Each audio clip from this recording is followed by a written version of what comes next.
And we're on. Okay. And I forgot to set up the Greetings and tags. salutations. Salutations. I hate having to set the tags up every time. Okay. Definitely hip hop dance And G-Star. Don't and forget. contemporary dance. Actually, contemporary dance would probably be a little bit more on the ball for this. I think. What is G-Dance? What is rapping? Why is Gamora? I don't know. Why wouldn't it be good more?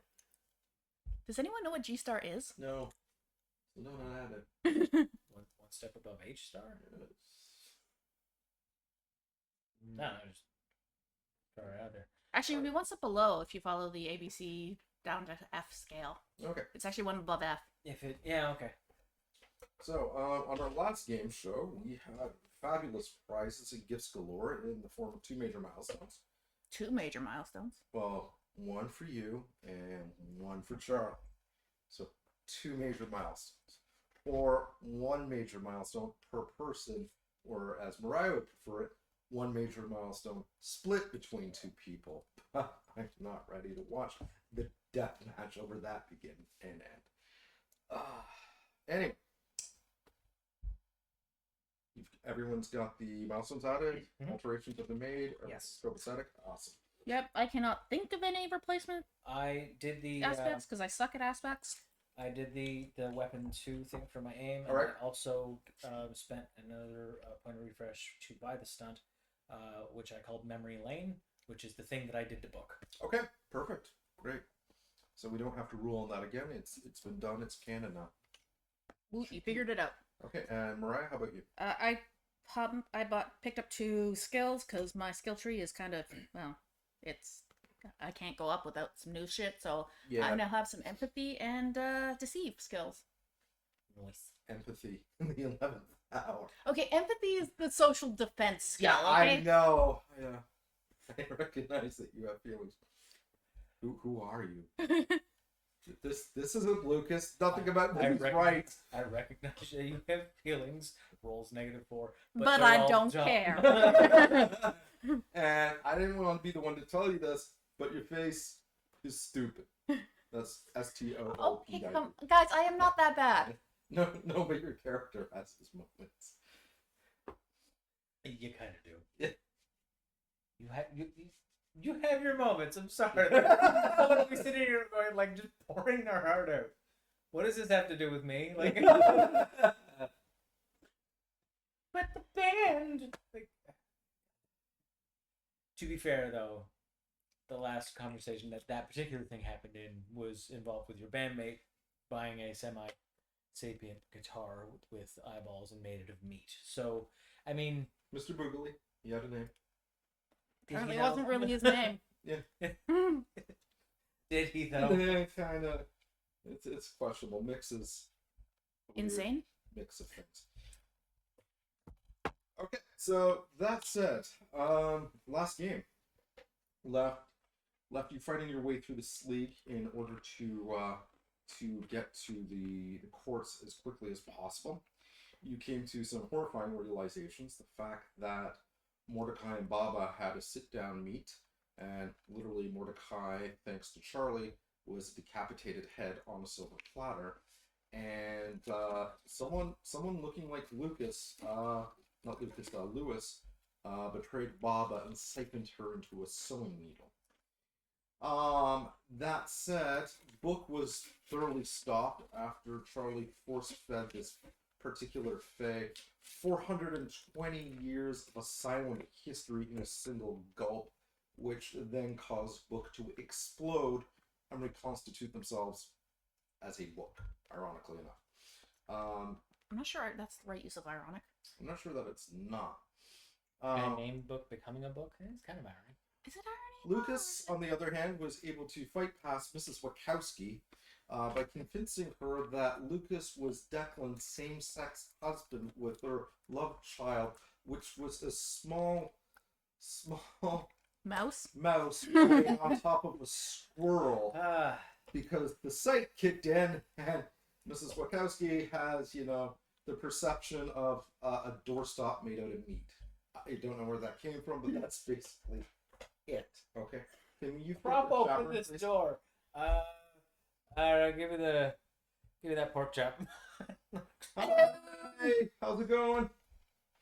Um, so after getting through the asylum, you got into the sleek, um, and visions, monsters, and ice monkeys. It's an agro pelter, wasn't it? Yeah, it was an Arctic aggro pelted. Took some creative liberties, which you were able to get by giving it a shot of booze in exchange for some fur monkey jackets, and did not freeze to death. Woot. And just as you wanted, you ended up in front of the Court of Roses and the Court of Blades, except it was Declan who ended up in front of Roses, and Lucas who ended up in front of the Blades. Did I miss anything? You did miss the part where I don't actually know what the plan is. No, I told you the plan. I've got the rudimentaries of the basics of the plan, Yeah. which Mariah has totally forgotten. It's since we've killed off and collected a number of coins from the territory holders of the Lunar Council, and the Lunar Council is based entirely on drawing power from their territories. We can just split up the territories between the Court of Roses and the Court of Blades. And big important thing. I'm not following how that works, but okay. Big thing. You got information on what is going on with the Lunar Council's quote-unquote secret weapon. Back when they were pushed out by the Blades kept effectively their king, queen, thane, the leader of the Lunar Council in Arden, but kept them asleep. This kind of left the council divided and at each other's throats until they kind of came back. Rumor has it from very reputable sources, as Charlie was free-falling, literally through the rabbit hole. Yeah, but I don't have that information. No, but he does. They don't. So they need to know. Continue. That the effectively we'll just call this the leader of the Lunar Council is waking up and has woken up, and this is a very, very bad thing, because not only is this the most powerful member of the council who keeps all the other council members in line, the Blades were much larger back then, and it took most of them, if not all of them, to push out what the council was. And since the Blades have been severely weakened between the wars and the conflicts with the Roses and the Filth, only recently signing a truce, and their allies in the Noble Mortals are kind of occupied with this, or the pillars of Mans and Sycorax running loose, the Blades are finding themselves kind of off on their own. Recap done. Yep. Okay. So, game opens with a string black,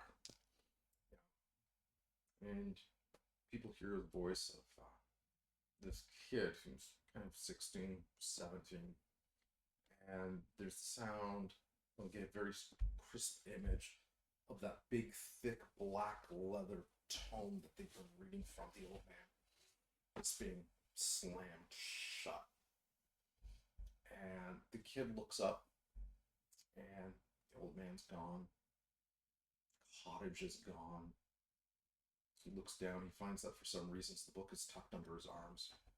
And he's looking at the big condo complex, this monstrosity of glass and steel, as colorless and lifeless as anything else in Arden City that's been taken over by comic developers. Completely the anathema of magic. There's nothing vibrant about it at all.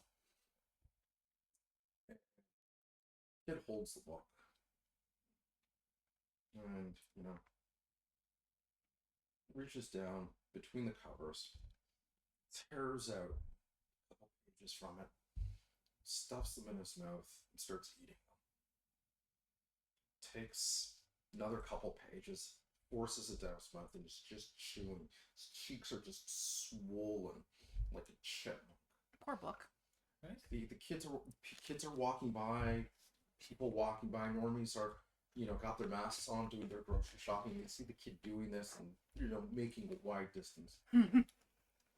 kid kind of grabs a hold of this thick, heavy cover, just tears off the back of it, and starts taking a bite out of it.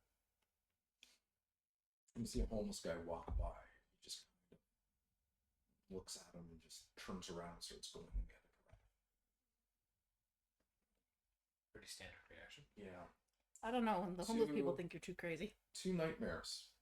Both definitely from the Court of Roses. One in a red leather jacket with what appeared to be kind of combat fatigues on, but like the high grade ones. And the other one, probably the size of a troll. She's got her horns trimmed back, braided almost like in a Viking style. And her weapon of choice is a hand axe. The glamour makes it look like she's carrying a set of golf clubs. They start approaching the kid very cautiously. They know something's up. And the kid just kind of looks at them. Their eyes turn green. And for a brief moment, both of the roses just start to solidify around their own eyes. The color draining out of their faces, turning gray, their movements slowing down. They try to scream out, but as they do, you can see that the body just calcifies instantaneously as they fight against it, and they look at each other with this weird panic, and they just crumple into dust. You hear this voice, the kid's looking at them as he picks up some of the dust in his hands. I remember now. I remember everything. I remember the whole story. I remember when the blades came. You can see hundreds of blades with their aim shining in the sun, pushing forward on the brink of dawn, and how the traps master, the queen of dolls, the spider matron, the scissor twins, dozens and dozens of lunar council members are throwing themselves into this just oncoming armies, like two herds of deer just clashing into each other. Aims are being shoved and blood is coming out. Spells are being woven. The very fabric of reality is beginning to buckle, and you can feel the ley lines pulsing underneath the city. And then there's that blinding flash of light. Countless blades just littered everywhere in the battlefield. The council has been broken, and they're fleeing down the streets, those of the few who have survived. But the kid is sound asleep. Just standing with his claws outstretched and his head hung. And he's like, I remember that day. Memory shatters, and he starts walking towards the hill with the small stone church on top of it. Game picks up with a shrill, defiant voice. And this, my liege and lady, is the great Declan Street, as I have summarized in my monologue detailing the life and times of Declan the Heroic, for which I am proud to be his faithful companion. And on the large thrones, you've got the Queen of Roses, who looks like a Mediterranean kind of dryadic life. It's green, very Green flowers. very Flowing robe. Mesopotamian. And you've got the Thunderbird on her right side, the other the king of the Court of the Roses, and he kind of raises an eyebrow and he swings her outstretched and crosses his arms, and he's trying really hard to be kingly in this. He enjoys this a little bit too much, and she's kind of giving him that look, and we all know that look. Don't you dare start laughing, because if you start laughing, I will start laughing, and we must maintain decorum. That is the look exactly. And he kind of looks at her, and she looks at him. He's like, you have interesting companions, good squire. And he nods and nods and kind of hits you with this, like, the back of his staff. He's like ushering you forward. Go forward a bit. Take the little assholes through. So, you are Declan Street. I am. What great works have you done that we should know who you are? Wow. I mean,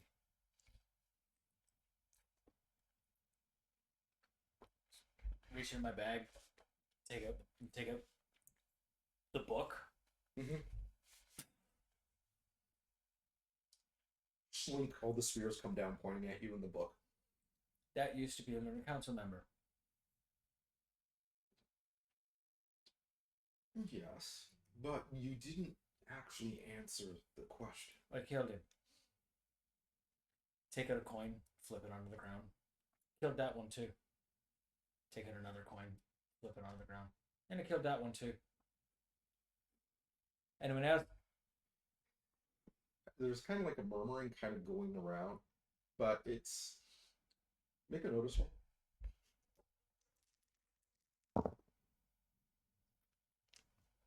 Uh, 4. Okay, something's up. They're kind of looking at you like you showed up to a party with no pants on. They're kind of hemming and hawing, and they're not doubting what you say, but something is definitely going on. And then you see there's for a brief second you caught a flash of something just out of the corner of your eye, and coming forward is this tall, dark. And when I say dark, I don't mean like skin color or hair color, but there's like an aura of shadow around. It's not menacing, it's just flowing there. Yeah. And a really tight, professionally done blue suit. Blue suit, but it looks like it more equates to the Victorian period. Steps forward, long flowing horns, like this beautiful rock.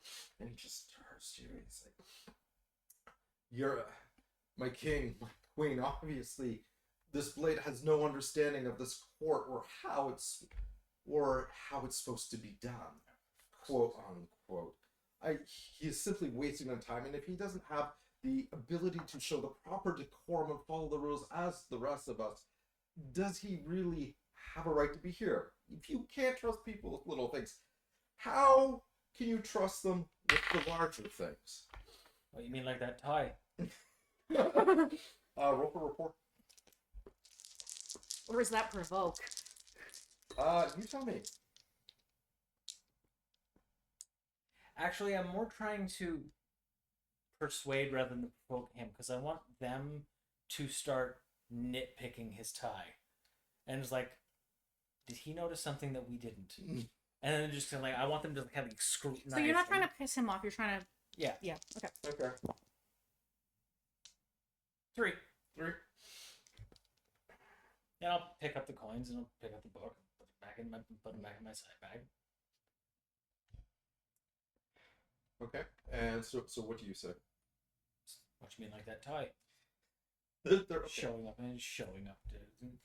up in front of the king and queen with common wins or not. There is a couple of smirks and a little bit of titter, and you've got the impression, oh, this is a high society bunch. Buddy Boy just moved in to try and make a name for himself. His enemies are taking it out. Yeah. Like, he's probably got his allies, but you're like, oh, this is a country club all over again. Not everybody likes the Wilkinsons. There's the Bradley and the Knowleses. And then tap at your ankle. Just kneel down. What? And he kind of whispers in your ear. And he basically says, to the royalty of the Rose. Okay, he goes to you. If you say to the royalty of the Rose Court, I present to you my great deeds, it'll be fine. It's like what mortals do when they get the food from the machine. There's a human inside of the machine and asks them what they want. And they respond. Oh, sweetie, no. Also, the Roses don't really do bragging like that.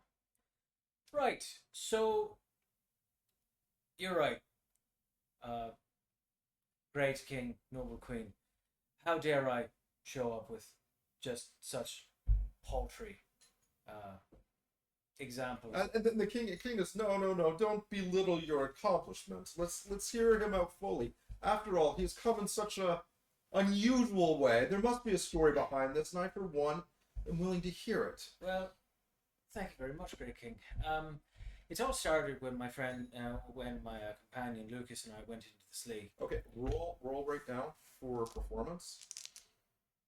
That's not a thing. Yeah, it is. You just don't have it. Okay, so No, it's not a thing. Performance is not a. Perform is a skill. It's it's one of the magic skills. okay. Sorry, not performance. Go for rapport then. I will be re-rolling that. What did you get though? Rolled a -2, so it would have been 0. Yeah. Okay. Literally the same fucking. Okay. So you do actually have a teamwork bonus from Mr. Percival on this one. okay. So as you're starting off, he's kind of, people are kind of they're not sure what to make of you, but the king is kind of listening in, and you can tell that he's picking up on the details. You can't get a read on the queen, but he's definitely getting like that look. You get the feeling that he's probably a little bit more streetwise than he's letting on. So I will tell them the tale of going through this league and Okay. what we learned about what happened with Baba. When you tell them about this league and the story that you're kind of reading for them, they're actually really captivated. The storytelling thing really goes over. And when you get to the part about Baba, there is that kind of like, you know, when people are holding their breath, like like, oh shit, did that actually go down? That's when you can see everyone's like, okay, getting into the story, the crowd's murmuring, and the guy who's challenging you is like taken aback. But when you mention Baba, everyone is like business. You know, the queen starts leaning forward, the king starts leaning forward, and they're not saying anything, but their body language is giving you a lot to work with. Continue telling the story, and I will tell them what the Raven had said. Okay. About the kid, and effectively like the leader of the Lunar Council being asleep and he's waking up. Right. That's what their end game was. I will then finish it with like the plan was for myself to present myself to the Thane Skadi, whom I have dealt with in the past, and for Lucas, the ambassador to the Rose Court, to end up here. The Sleague, however, gave no fucks. Decided to send me here. At that point in time, like this, you think it's a cherub, except it's got the head of a lizard. It's got the little wings with the proportions of a baby, but seems like flowing blood red silks. It actually approaches the queen and basically whispers to her, and it's like, yes, we know of this Lucas. And the thing is, when you mentioned the thing about the Sleague, what we were reporting?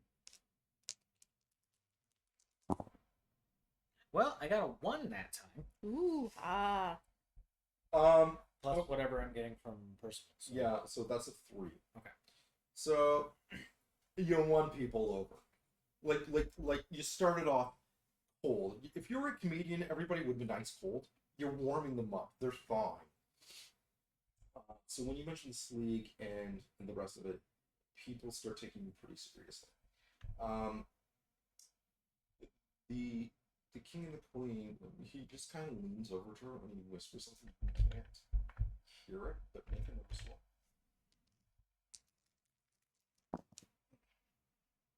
3. Moving up. I roll a -2, and then a -1, and then a 0. So you got a 3.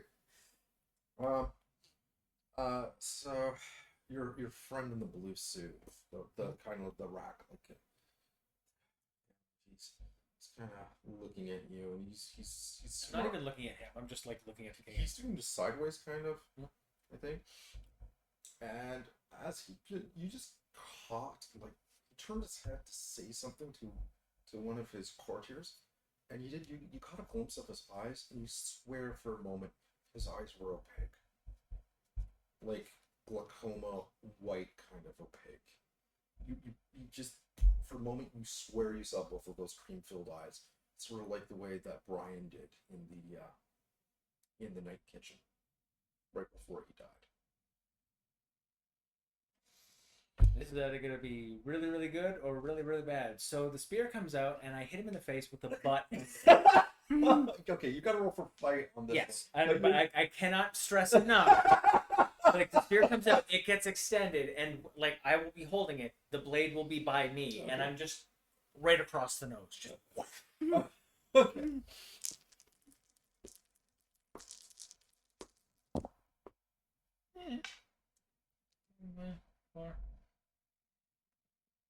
Yeah, I'm gonna tap my private investigator Okay. thing because eye for detail. -1, so it's 3, so 5. 5. Okay. And he's a courtier. Yeah, you can see the royalty and stuff. You can see him. I must have, and then you hear a crack reverberate throughout the hall, like the hall you're gathered in, the corridors, the library. Like I'm pretty sure you could have heard that out from space.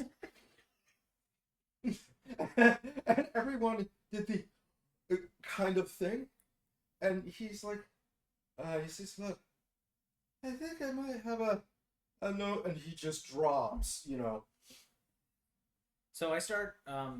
Now The guards. there's always. Oh, hang on. Yeah, because I know that. Yeah, the guards are like spears are down. They're moving in. Now from my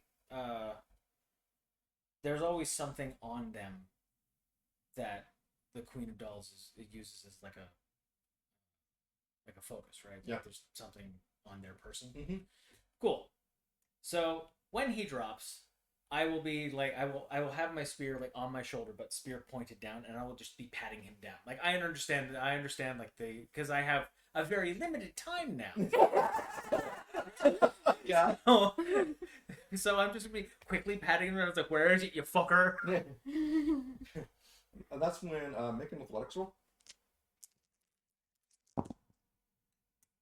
5. Okay, so good news, bad news. Good news, you find it. Okay. You kind of reach into the one pocket, and you're like, nothing. You pat him down the other pocket, nothing. He's like, gotta be here. And then you see he's got a bone tie clip. And it's got the little symbol. At first, you thought it was like the symbol for the eclipse, and you're like, hang on a moment. And you're like, sepia tone flashback to the dolls and everything else. Then the coins you've got, Lunar Council. So you make a you're making a grab for it, and you feel that hand come over your wrist. And his voice changes, and he just looks up. Oh, there you are, Declan. I thought you were done running, but I can see you right into the heart of the roses. And that's when the guards are marching on this guy.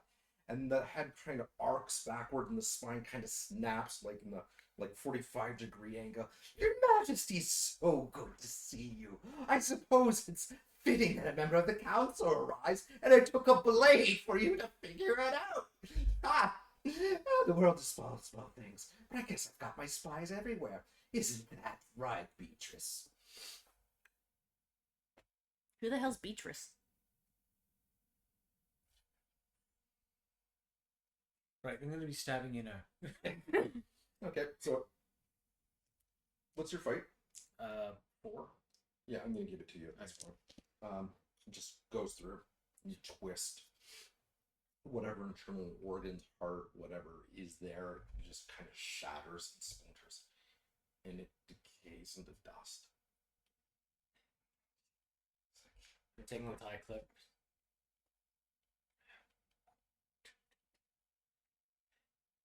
And everybody's kind of looking at each other. And that's when you hear the king say, "Why the cook?" And then we flash forward over to you. Why the cook? Why the cook? I'm guessing that's Beatrice. Yeah. Ah. Scotty is in front of you. You are at Scotty's feet. Hey! There are several long tables behind you. And when you fell through, it looked like Scotty was doing something really important, like, I don't know, meeting, talking to warriors, planning things. Well, if both Thanes are there, yeah, they're in a good mood. Great. And you look around, you see these long tables, and like both sets of knights are there, sitting at their own tables. they've got their not their henchmen, but their guards as well. They've got So they've members got of their their foy, and do a notice check. I only get 4 dice. I would like to spend a fate point. All right. Because I do not like the look of that. And I'm just going to put you guys in a timeout already, because that was just, no, not okay.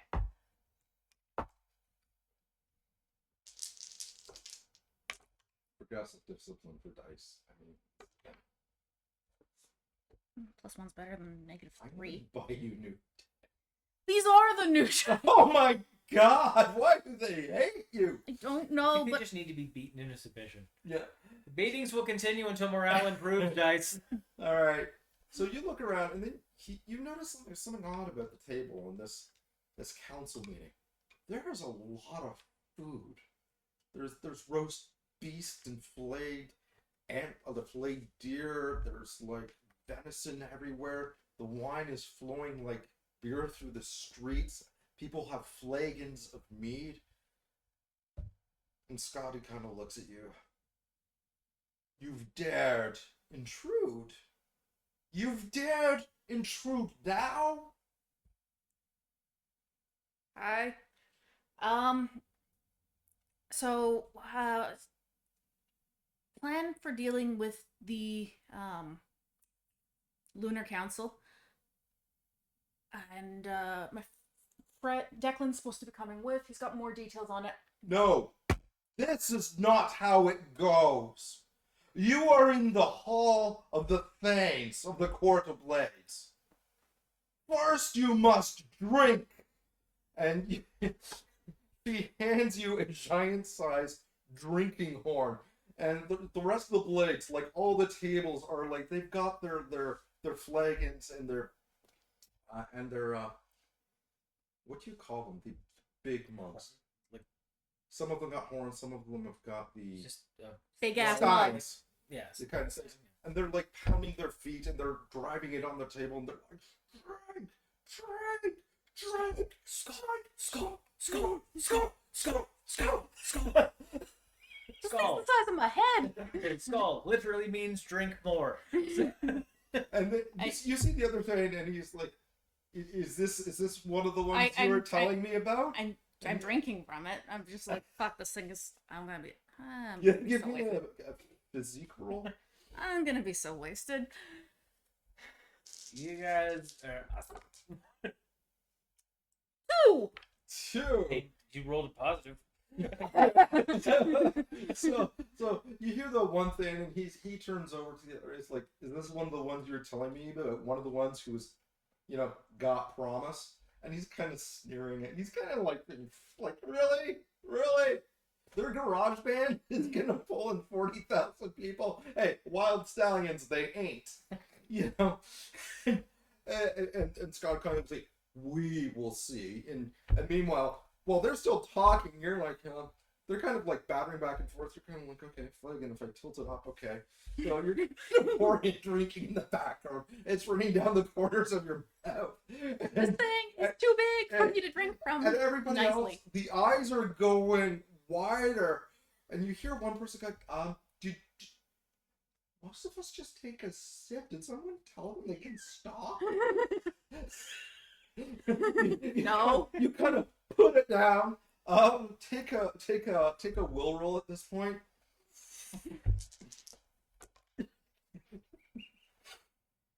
5. Wow. Okay. Ha!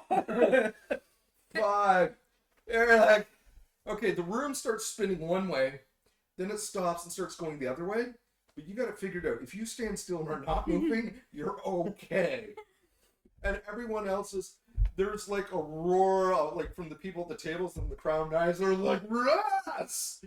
Fantastic! A true blade! Sit with us! And you see Scotty's honor guard like pounding the table. I'm worried about moving. And then you see the other guard being like, no, you belong with your kind! Slamming on the table. And everyone's like, oh, what are you down here fighting?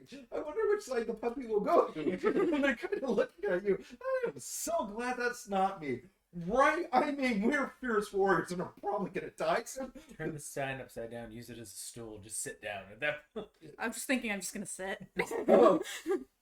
So they're kind of looking at you, wondering where you're gonna sit. Where you basically you're gonna be throwing your allegiance somewhere. There's so many of them. I think they quadrupled the number after the third hit. Don't think I can walk. Sit. Take one step. Nope. Sit down. Okay, roll your rapport. You've got a +2 for this.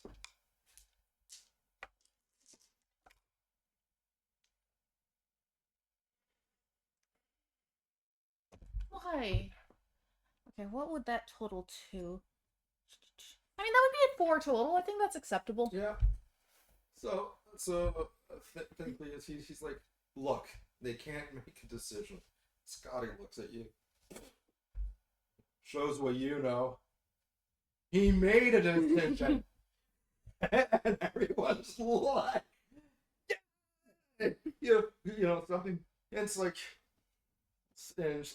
Scotty kind of pushes over, you know, a chair where you sit. No good for you to be on the floor, and tell us of your tidings.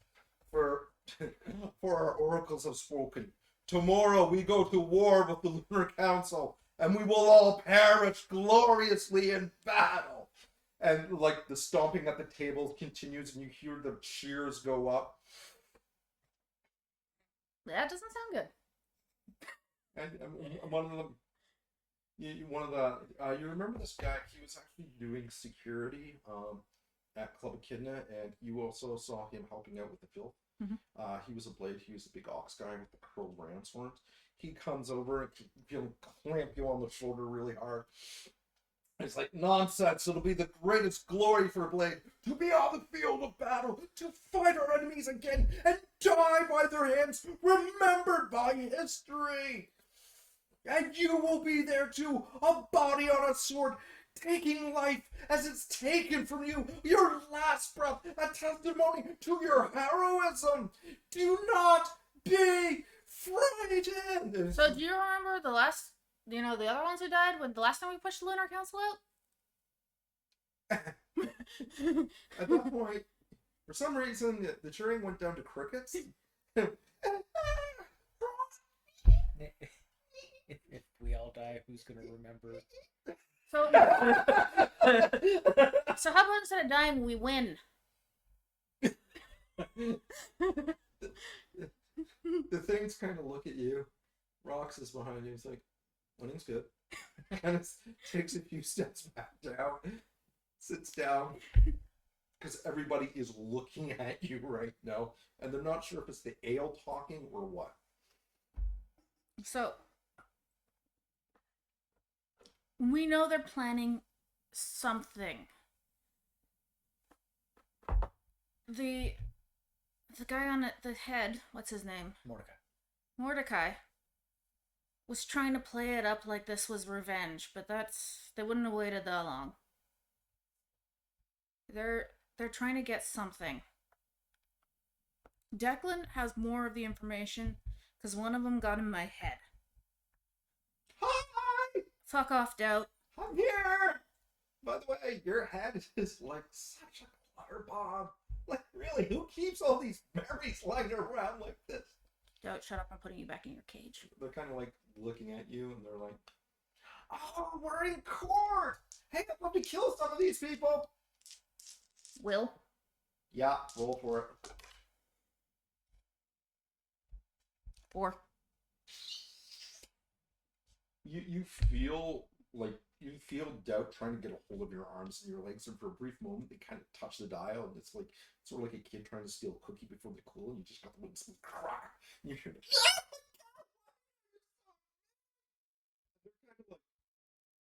you Rox is like, are you okay? Like I said, one of the Lunar Council got in my head. I don't know how much of what I hear she can hear.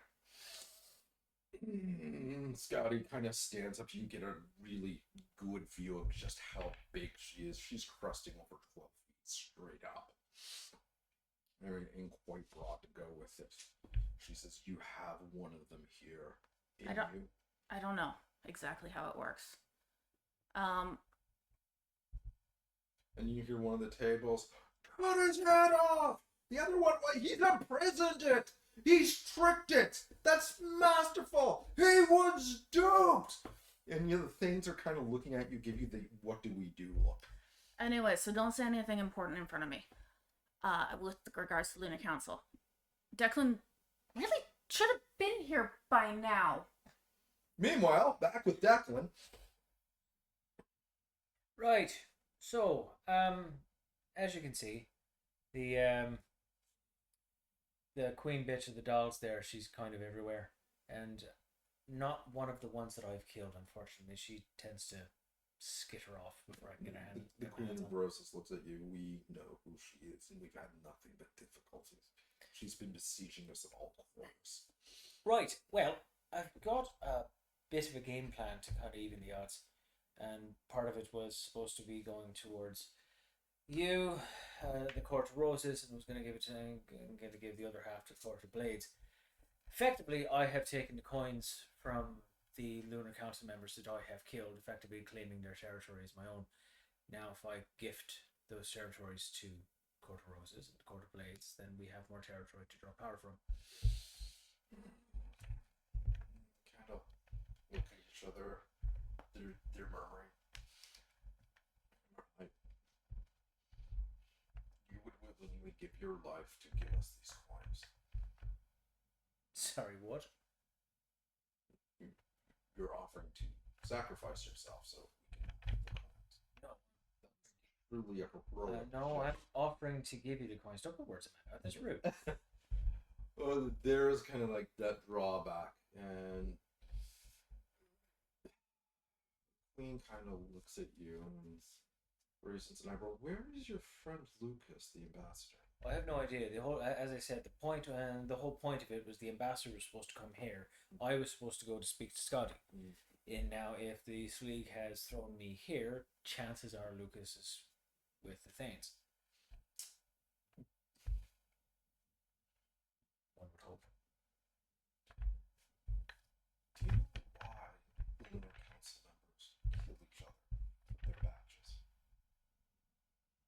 Because they're arrogant children desperately fighting over toys? It's the only way the badges can be taken. Huh, Is neat. to kill the person who's done it. Ah, alright then. However, seeing what you're saying, I think there might be a way that we can transfer ownership.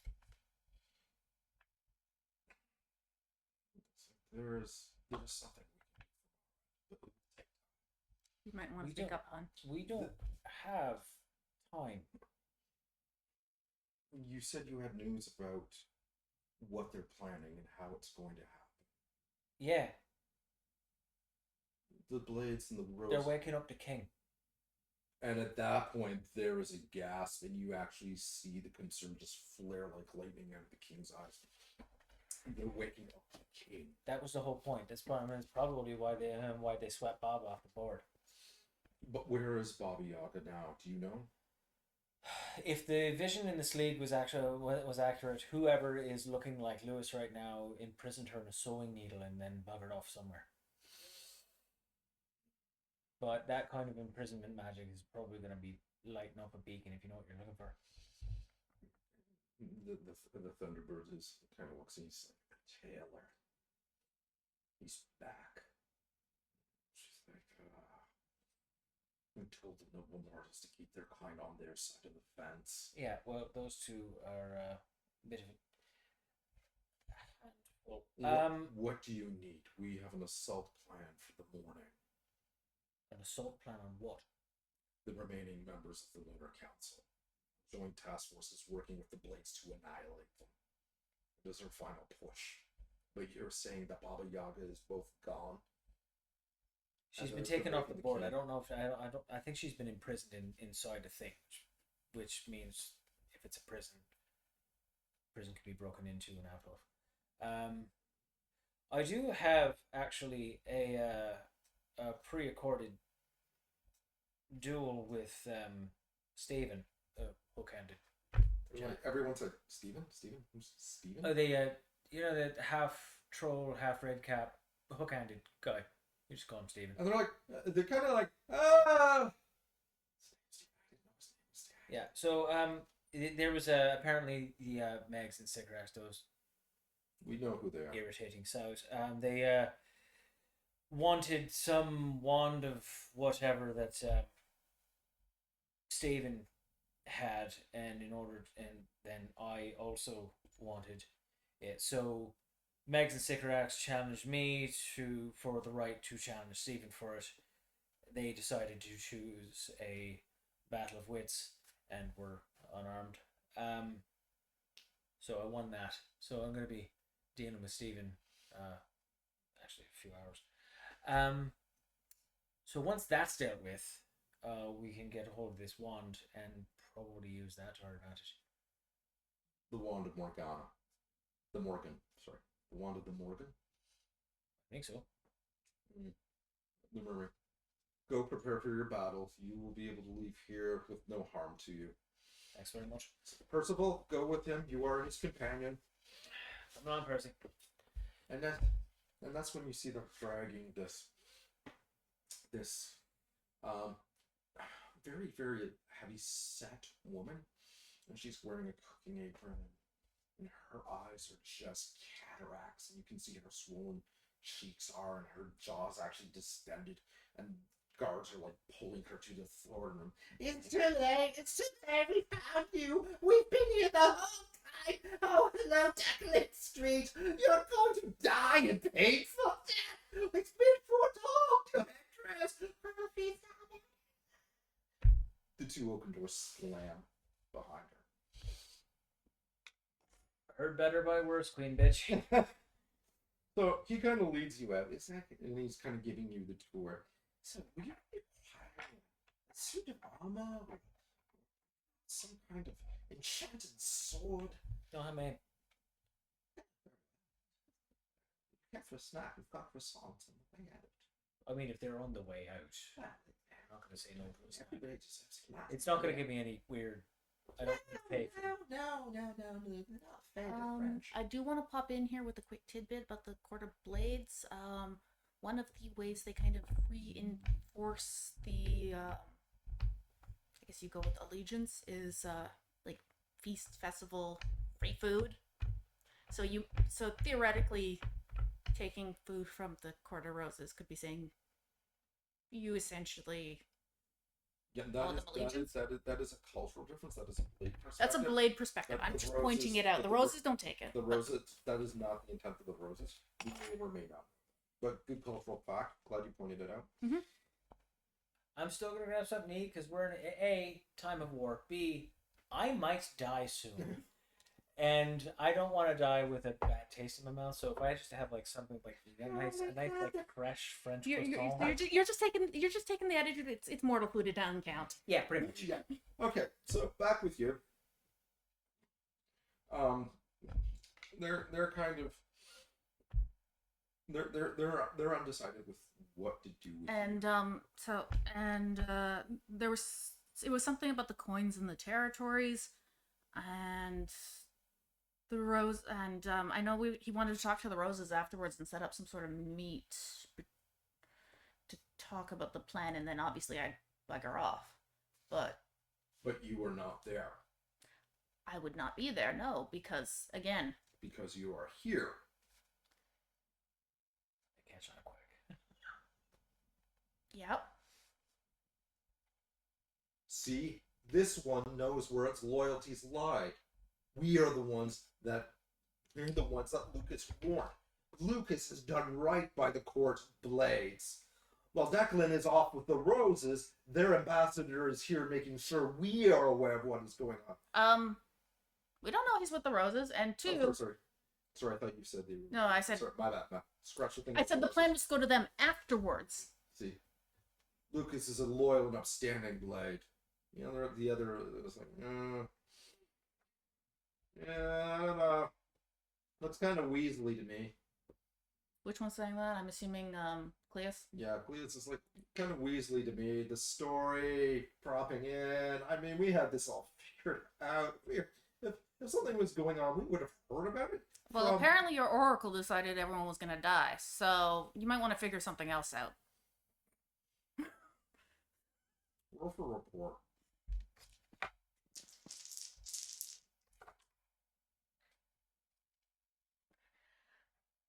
I'm a charming Gankana. Yeah. So I'm just gonna add a +2 to that. Yeah. And make that a. Where the hell is my skill? Make that a 4. 4. So I don't know. Yeah. He's like, this guy looks at you again. He's like people remember. This is nonsense. I had this figure, and then you hear a really familiar voice. Oh, for fuck's sakes, Dad, come on! And turns around, and Zed is standing there.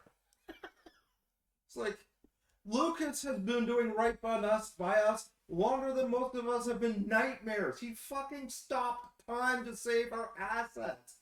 All you do is drink and talk.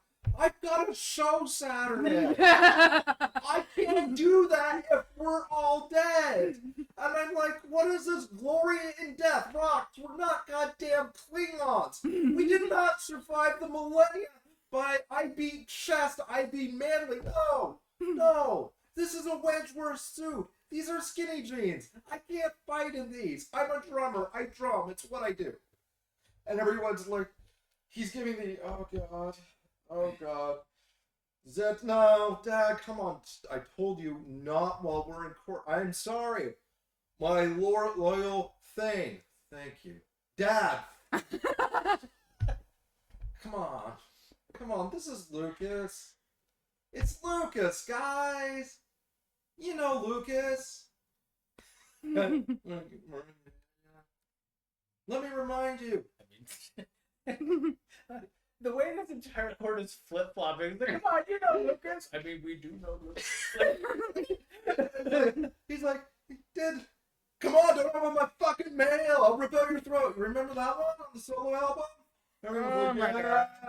Yeah. We've all been there, right, guy? Yeah, right. And who was the one who threw the thing at echidnas and got us jamming? And I know some of you scored with the roses. Yeah, we don't talk about that. Thank you so much for not mentioning that ever again. Like, come on. Like, seriously, Lucas could have gone to the roses. I wouldn't mind playing the politics thing, but this is an extinction level event, and once again, Battle of the Band Saturday. So, at this point, he's feeling really awkward as a thing. Scotty has just got a shit-eating grin, and for a frost giant, not trying to hide it whatsoever. It's one of those Scandinavian grins, which could either be predatory or malicious. You don't know, maybe both. And the troops are like, yeah. I mean, I am not wearing the proper footwear. So Zed, I was wearing sandals, and I shouldn't be fighting in those. so Zed kind of comes over and he kind of claps you on the back. Don't worry, buddy. No, instant hanger. Please don't do that. He kind of claps you over and puts his arm. He's like, don't worry, buddy. I got you covered. Thanks. I've watched Columbo. I know how this goes down. Oh, shit. I don't even know what you're referencing, and it's bad. Ow. Why are we owing? So, is it because I don't know what he's referencing? Yep. Or yeah. So what is it? Let's see. When you said I don't know what he's referencing, I thought it's that like was a character. detective. Yes. It's an old detective show that was really, really good, and you're a horrible person. You're a terrible person. We're gonna watch an episode together. Oh, okay. No. Do you remember The Princess Bride? Did you see that at least? I have seen that one eventually. Okay, do you remember the grandfather that was reading the story to Fred Savage who's in the bed? The old guy? Okay, well that was the guy that played Colin. And he'd always get Really good people by asking. Everyone always underestimated him, and he'd always ask questions like, "You solved the murder." People think he's done nothing. It's like, yeah, I really didn't figure it out. I mean, this one got by me. I just have one last question. Whenever he says one last question, he's like, those are nice shoes. Where do you get shoes? If I wanted a pair of shoes just like that, where would I go to get them? And then they would say something about their shoes, and he'd figure out the entire thing. Yeah. Okay. So at this point, the Cleus and Scotty. Cleus is just like the only way for him to save face at this point is to capitulate. And Scotty's got him by the short and curlies. You know this because you've seen this exact same argument between Raven and Mix. When they do this, it's like, oh, he's the Mix in this situation, and that's the Raven. Yeah, you may not want to point at them when you say stuff like that. So, a little while later, they eventually there's a little bit more feasting and a little bit more drinking, a lot less festive than before. And Zay comes back to you. He's like, "We're going to listen to you. We'll try and find Declan first before we do anything. Cool, thanks. But if we can't find him before tomorrow morning, then we're going ahead." Yeah. Okay. Yeah. I wish I knew more of the plan, but yeah. Are you okay to walk? No. Okay. Why do you think I sat down? Rocks, yeah. Oh, horn hangover. Got you. Work I left. Don't worry. Not all of us who drink deeply from the horn can stand. Like, so he's like, don't worry. He kind of lifts you up. He slaps you hard on the back. I thought it was gonna be more like stumble along with an arm on the shoulder, but okay. Yeah, I was like, This is so you guys are let out. I picture it like, you might, yeah, okay. We're not. So you're being let out, and Okay. Zed is coming with you, and he's like, Mix has got a guitar. It's gearwork and hummingbird wings, and it's very nice. And the only thing creepy it does is it compliments people once in a while. It's not made of like tissue or sinew or something of the future. It's actually pleasant and nice to be along. okay. Now that's I don't know. That doesn't sound like Mix. It doesn't, but it was affordable. Anyway, I got back like just a bit ago. So where do you think Declan is? Well, apparently this league sent us where we needed to go. Okay, so where do you think Declan is? Well, the other people we needed to talk to were the Roses. Okay. I know some people. Let's make some calls. I know you know some people. I'm glad you know I know some people. I really don't want to talk to Madeline. So you're standing at the you're exiting at the whole thing of Roses. Percival's with you, little Dormus, this world. He's looking at you and leaning up against the red Maserati. It's Madeline. She's got the leather biker jacket on, What? Oh, okay. And she's just kind of leaning against the Maserati, She's got the bow. She's like, Oh. hey. Good God. What? Why does she have a bow? Not a bow, so the raven. I got it confused for a second. She's got a raven made of rose petals, like on her shoulder. And its head kind of twists and looks at you. Oof. She's like smoking one of those French cigarillos. She's like, hey. Quite an entrance. Yeah, do what you can. It's about the outfit. You have to pour you into that. Nah. She's like, we can't all be high court all the time. I mean, these are my grub clothes, Those are your grub clothes. These are my grub clothes. I don't judge me. The boots are not designer. Trust me, there is no judgment happening here. Yeah, and she kind of. Oh, there's lots of judgment, just not what she thinks. And then the rose raven kind of flitters over and lands on the other side of the mask, kind of perches, and it's kind of looking at. Don't worry about him. He's harmless. He's just making sure there's nobody here who shouldn't be. Oh, he's definitely not harmless. Great. So, So you're fighting a Lunar Council member. again, yeah. Yeah. You killed a bunch of them, huh? Yeah, what? It's kind of hot. Do what you can. Yeah. So, what was it like first time? Well, when you kill someone. Mm-hmm. It's like that. Mm-hmm. That's literally it. They're not special. Yeah, but Lunar Council is kind of special. They're really not. They're just as. I mean, I did force feed the last one, like over 400 years of asylum history directly into his head, and he exploded. Really? Yeah. Do you need a lift somewhere? I do actually. I would love to hear all about the farmers market. You know what that is? Yeah. And then you hear the raven, and looks over and it's like, oh hey, you got a friend of yours?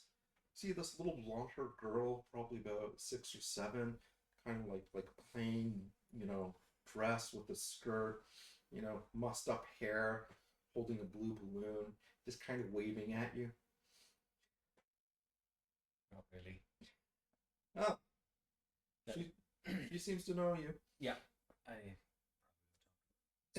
Yeah, okay. Don't take too long. Yeah, I'll be right. Motor's running. Yeah. And I got the car right here.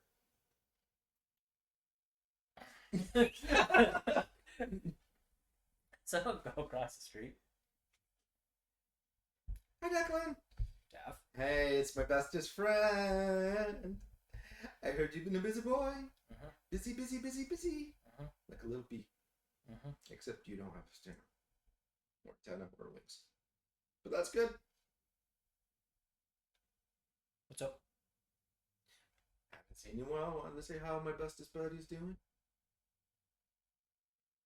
All right. Here you got a thing going on with Steven, you big lug. Daff. Mm-hmm. Spying on people. Not spying. And spying on people's shirt. I got somebody else to do it for me, and they just told me all the stuff. That's even worse. See, hiring people. Well, I didn't hire him. You know how you said make friends? I made one. Oh, really? Yeah, here he is. And she pulls up this, like, from the ears to the neck, it's a rabbit. And the neck is clockwork. And the body is kind of like a mechanical centipede. But the tail doesn't end like a normal centipede tail. It kind of curls up like a scorpion's tail, but it's not actually metal. It's kind of sinew. And it's got one bat wing sewn onto it. And the other wing looks like it was taken from a pigeon. This is Mr. Fluffy. I made him. And he goes around, he tells me things, and he sees things. Really? Be careful, he's very venomous. Take a step back. And Ice Cream Man found that one out the hard way. Didn't he, Mr. Fluffy? Go around. Yeah, that's right. You can't go around killing people. Sure I can. It's easy. You want to see? No, I don't. Like, Stop it. Stop it. Okay, fine. Let me rephrase then. You shouldn't go around killing people. I understand. No, you don't. Yes, I do. No, you don't. You've got a delicate constitution. I will be more sensitive to you.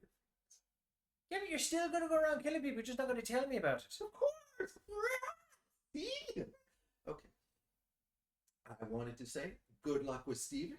Mm-hmm. I'm rooting for you. Mm-hmm. Thank you. And if you need me, just click your heels 2 times and I will appear. I'm not sure if I'll appear or not. I saw it in the movie. Right. It's about this girl. Yeah. She's great. She killed somebody using a house. Who does that? What? Oh, I should so do that. Please don't. I won't. I will, but not when you're around. And I'll lie about it so you won't feel upset because I care about you so much. So Okay, I'm gonna go now. all right. I got a thing. Do you want to give Mr. Fluffy a hug before you do for good Nope. luck? Highly venomous. Remember? Right. I forgot. Yeah. Just like the ice cream guy. Exactly. Just like the poor ice cream man. Better not have been Franklin. I liked him.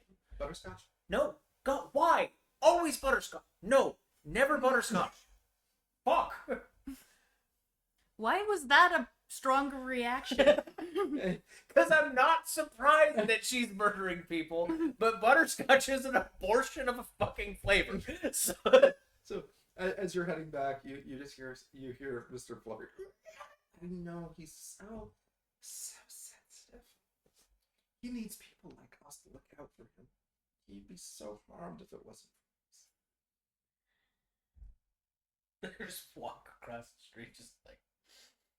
Madeline's in the mass, and she's just like, I'll just everything okay? Just get in the car. You look like somebody threw you through a meat grinder there, tough guy. Yeah. All right, so just why don't you wiggle your tush, get in here, and I'll take you where you need to be. Thanks. Just get in the car. Oh, just future reference. Avoid that little girl. As you guys drive by, she's like on the side of the road waving. See ya. Friend of yours? No. Okay. She thinks that I'm her. She has declared herself my friend. I have never once declared myself hers. Not really big on the consent thing, huh? Lunar So Council, wouldn't have any of the Lunar flavor. Council member. Oh! Yeah. Unfortunately, she has this nasty habit of when she's killed, she inhabits someone who is a friend. Oh, so why you I have can't never, because otherwise I would have already. Yeah. That's dirty. Yeah. So and hence also why I'm just kind of making sure I never once refer to her as my friend. Got it. You lead a really complicated life, you know that. I do actually. Just once. I would like to just be woken up by a phone number, by a phone call, and just have someone go, I would like you to find out if my husband's cheating on me. Here's some money. Go find out, and I'll pay you when it's done. Just a normal investigative job. None of this bullshit. So after this is done, do you want to go look for my husband? Because I'm pretty sure he's cheating. I'm just messing you with you, but we can hire some people to play the roles. It'll be great. I appreciate it. She looks at your discomfort. Roll for a rapport here. Yes. 5. She's laughing. Like, I appreciate the sentiment. Yeah, she's like, you get the feeling that there's her in the court and her out of the court, very much like you. So she's like, all right, farmer's market. Really? You're having your death brawl at a farmer's market? It's his territory. Yeah, that kind of. Unfortunately, that's also where he keeps the wand. So it's gonna take about 40-45 minutes to get there. She gets you there in about 15. Oh, she wants to be rid of you, eh? Apparently.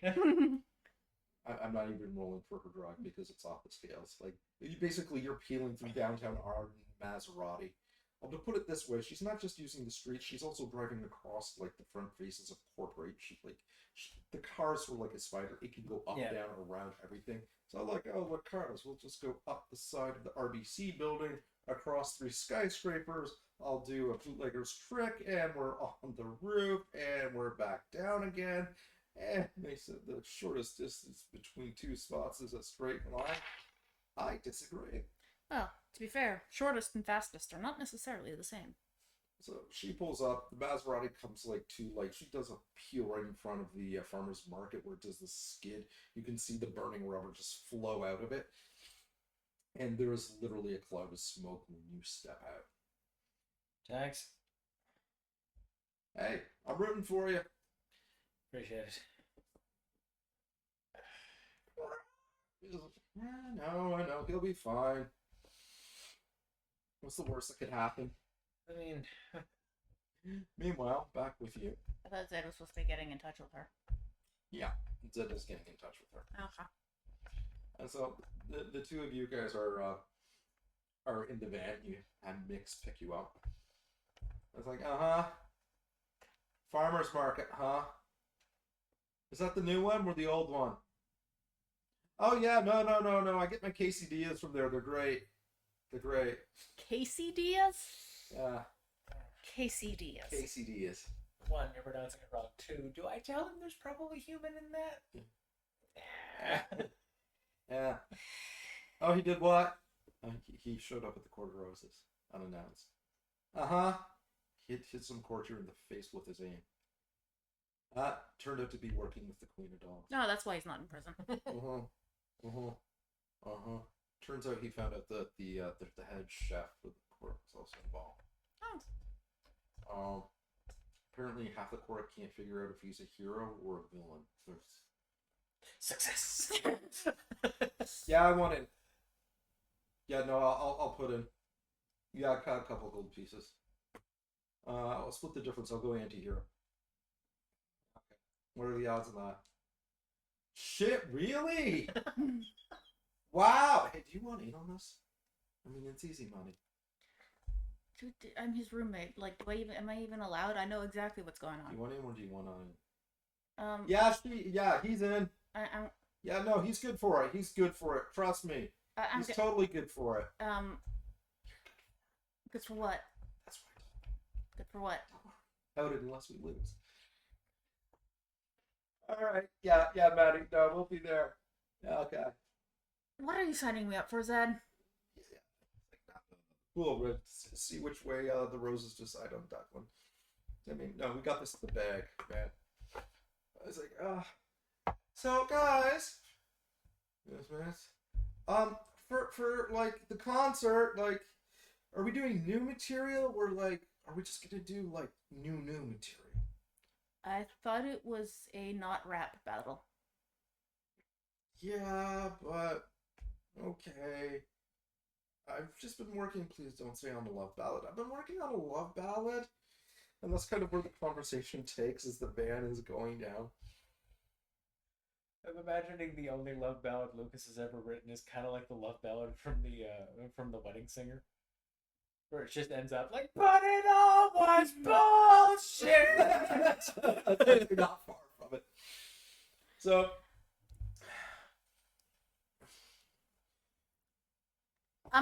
enters with a coffee cup. No money moves. This is a mugging. Oh, that was bad. That was Explain? enters with a coffee cup. This is a mugging. There you go. Took me a minute. So I thought it might That's be how a bad it was. I thought it might be a reference to the movie they were referencing, but no, it's just so that time. you, Got it. as you enter the farmer's market, you roll for notice. I also would have called you when I figured out you were at the farmer's market. Oh, don't worry, that phone call will be coming soon. 2. You hear cheering. Like a lot of cheering comes from the inside of the farm. Chittering? Cheering. Okay. Not cheering like crap. like a WWE main event kind of crowd. Wonderful. And Okay. you step inside the farmer's market, and it looks like a WWE main event, except the audience is all goblins and hobs, and there is a steel cage in the center, and there is a ring with an apron. And this is a giant size. This is a Steven-sized steel cage. He's there. He's like, "You made it. How you doing, buddy? Fighting shape?" Yeah, no, I'm good.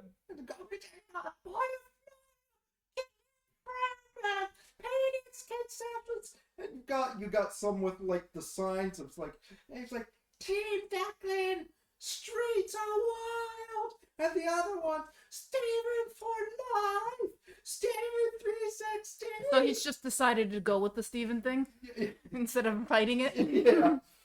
So I walk towards the ring, It's I like guess. there's literally hundreds, and a little guy's like, no, you can't come in, you can't stay, you gotta follow me.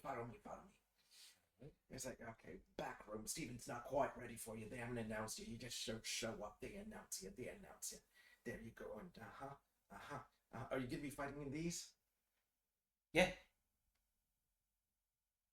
Alright, here, put these on, just over top, you look like Batman, we'll be fine. No. Yeah, No. Fighter's tights, you gotta wear them. No. Okay, no fighter's tights. I'm fine. Okay. Thanks. Okay. If All right. I gotta wait to be announced. Yeah. Fine. Just let me know when I'm being announced. I'll walk out. All right. Okay. Grew up in the '80s. And Do you need a drink? I'm fine. Oh, Thank you. and he kind of throws the trunks on a pile of dead bodies. There's about 18 or 20 of them in various states of decay with their bones smashed in and the flesh kind of rotting off, and they have different wrestlers' outfits on. Just take up my flask. And that's when your phone goes off. Oi.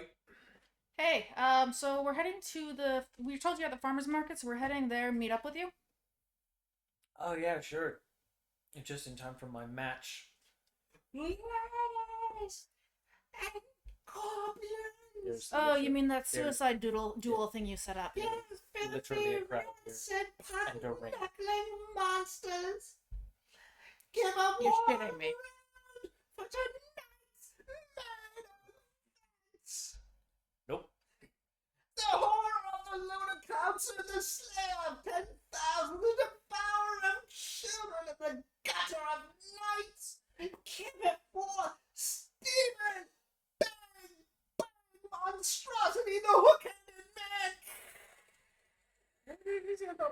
look at that.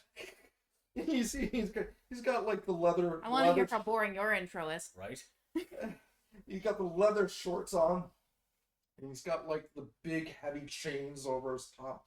He's flexing, and he's doing the poses. He's doing the bear thing with the hook, and he's like striding down. People is like a little goblin with the sign Steven 316 looks at him, grabs a sign, rips it, throws it down, and like, you know, he's going down. Somebody offers him a drink, bats it out of the thing, strides up to the cage, and like this cage is about 20 feet tall and like 5 times as wide. Flexes, steps over. His skin is like charcoal gray. You can actually see the plates moving around him, and his eyes are like fire just leaking out. So the quicker you get here, the better. I mean, I would.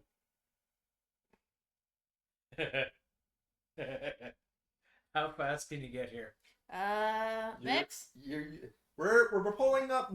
So we're pulling up now? Get in Where here. in the market? Get in here. I need my entrance music. Oh, fuck no. We're going for as boring as possible to contrast that ridiculousness. Oh no! See, I need as much of a boost as I can get. Yeah. After the entrance. No, I mean for the entrance. You want a boring boost? No, I want an exciting boost. That one, that I really stopped reading my mail. Give me that one. That one was actually good. I like that one. That makes no sense. Nope, it doesn't. Mr. Street, you're on in 5 minutes. Mr. Street, you're on in 5 minutes. Right, you got 5 minutes. Apparently we have 5 minutes to get... Where in the farmer's market? Just go in, follow the crowd. Pretty easy. There's just look at the goblin. Look, my band is coming in to do my entrance music. So You've got a band. Oh, great. Mr. Street, you're on. You look great. You Thanks. feeling good? You feeling calm? yeah, no, I'm feeling just good. calm. Yeah, Everything's just let them in. Yeah, of course. Fantastic. Make sure that they come in. He's got musicians with him. Ladies and gentlemen, goblins, monsters of all ages. He's contender, hailing from the mortal realm. Boo! A friend of the Court of Blade. Boo! A friend of? No, a member of. Weighing in. How much do you weigh? Last I checked, about 190. 190 pounds and looking 30 pounds overweight. Possibly eating cookie dough for breakfast. Boo! One time. You do that one. Do that once. They never let you live it down. The name is... His contender is Mr. Declan Street. Yeah, and you've got your little cadre of people. You're not sure how they heard of you, but the one has got like, for some reason, he's got like the trench coat and he's like cosplaying as you, and he's like waving his beer in the air, and the others are jumping out with it on. It's Declan 314 and 317 because 316 was taken for Stephen. Yeah, is the foam hands. You notice you've got about 20 guys where the other 450 other novelists. Yeah. And that's when you guys appear. And it's like, Steven got pyro. You were handed a sparkler. It's a hand sparkler. Take out a smoke. 20 guys going up. There's finishing move. The smoking gun. Do you have a finishing move? Normally is when I... Stab? Actually, yes I do. It's called the spear. Alright, so you show up and you're watching that goblins are everywhere. It looks like a WWE Hobgoblin event. You're getting a full view of Steven. He is gigantic in the essence of the word, and he is just like, the fear just emanating off of him is just palpable. And a little goblin comes in, oh, do you have tickets? You can't come in without tickets. You need to buy tickets. I'm with Declan. Oh, you're his musical special friends. Come in. He's about to step forward and do his big entrance. Alright, follow. Okay, so... I kind of look at Zed and Mix. Wait, this is how the Lunar Council executes people at a main event? This is so cool! That's like, Mix. He's going to die. I know! But it's gonna And she's like, wait, what are you doing? I'm getting that t-shirt. That one got killed and all I got was the street. Who comes up with these? Oh, look, I'll get one for you and I'll get one for yeah, 3 please. Oh, and a cotton candy. Mix. No. Too late. You're helping me with the music. Okay. So she sets up, you guys set up like in record time. You've done this before. So what are you doing for his theme song intro? So he did request, don't open my mail. All right. And I mean, give a dying guy what he wants. Yeah. The spirit. No. Okay. Suicidal roommate. All right. I guess I roll for music. Yeah. Yeah. Make it good. I need to know who's second get. Yep. 5. I rolled neutral. Your neutral is a superb with a boost. Nice. Ooh. How many? That would be 2. 2. Yeah. So you go strutting in there, and you're just like, and as you're walking down the aisle, he's Walking down the aisle? Are you getting married? Well, no. There's an aisle there. he's looking bigger and bigger, and that's when you hear that the opening chord, and literally everyone does that. All the heads turn, and then you just hear freaking Lucas just kick it into high gear. And like they're doing that scene where he's doing the headbanging thing, the guitar's up, Mix is getting into it, Zed is just giving it wet for it, and you can just see it sweep over the goblin. So they're slowly going over like a goblin headbanging party. yeah. Let's get killed Steven because he's got a band. Just make sure we got a sparkler. It's a death sparkler. Can't you see? Everyone's all going in a cigarette and then threw it. Don't let my fucking man. It's a death song. He's killed many people in the whole. Oh, goblin. Anyway, I have made you in. You might get a discount in the undermarket. So the gates swing open. Let's be honest, these are probably bizarre goblins. As opposed to what? Undermarket? Bazaar, not bizarre. So the big steel cage opens, creak, and lock on the outside. It's not good lock, son. Nice. You need it. You get in there, and Steven is just kind of leaning on the apron, like in the corner. It's just, it's like he's pointing, he's looking down at you, but he's like pointing fingers the size of like 2x4s at you. Just take my jacket off, drape it down, my bag, take my shirt off. Got a physique of 2. There's actually no punch. When I'm looking forward to whenever my fucking workout starts to actually show. But yeah, silver arm completely completely on display. Take out the spear. Yeah. Oh, hang on.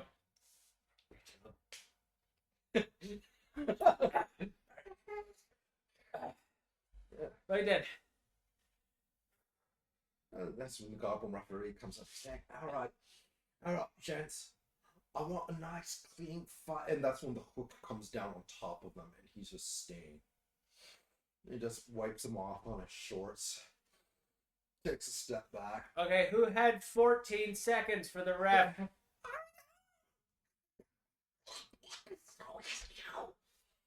What was that? This buddy. Right then. So, any last words? You were a good, interesting person before I killed you. I will miss you while you were gone. Thanks. And he's like, it's nothing personal. It's just business. Yep. No, I understand. And you hear a goblin yell, "Battle fight, go!" And that's when he charges. Okay. Yeah, I'm going to treat him like a charging bear. Spear down. Like brace on my foot. Shank. Okay. So. Okay, so you're trying to basically stick it like a boar. Yeah, pretty much. Like he's charging, I'm just going to plant my spear at the last moment and raise it. Okay. So he runs into it. You don't have a cross guard on that spear, do you? No, it just goes. It'll just punch right through it. Okay. So let me think on our roll for this one, because this is kind of weird because you're doing a couple different things. Technically, it'd be No, it's just one. Wouldn't it? Say that again. Would it technically not just be setting up an aspect? No, I would say that's an attack. That's like. Well, because the damage would. I mean, how would that not be an attack? Because the thing is, he's not whipping up the spear and charging into him with it. He's dropping it and then pulling it up. Okay, no. What he's doing is he is planting the spear against his foot, like as if Stephen was a charging boar, so that he rams himself onto it. Yeah. Okay. So roll for fighting.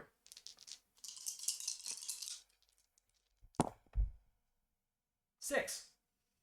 Okay. Damn. Okay. And it's weapon 2. Okay, good to know. 8 if you're doing. 8 once it tags.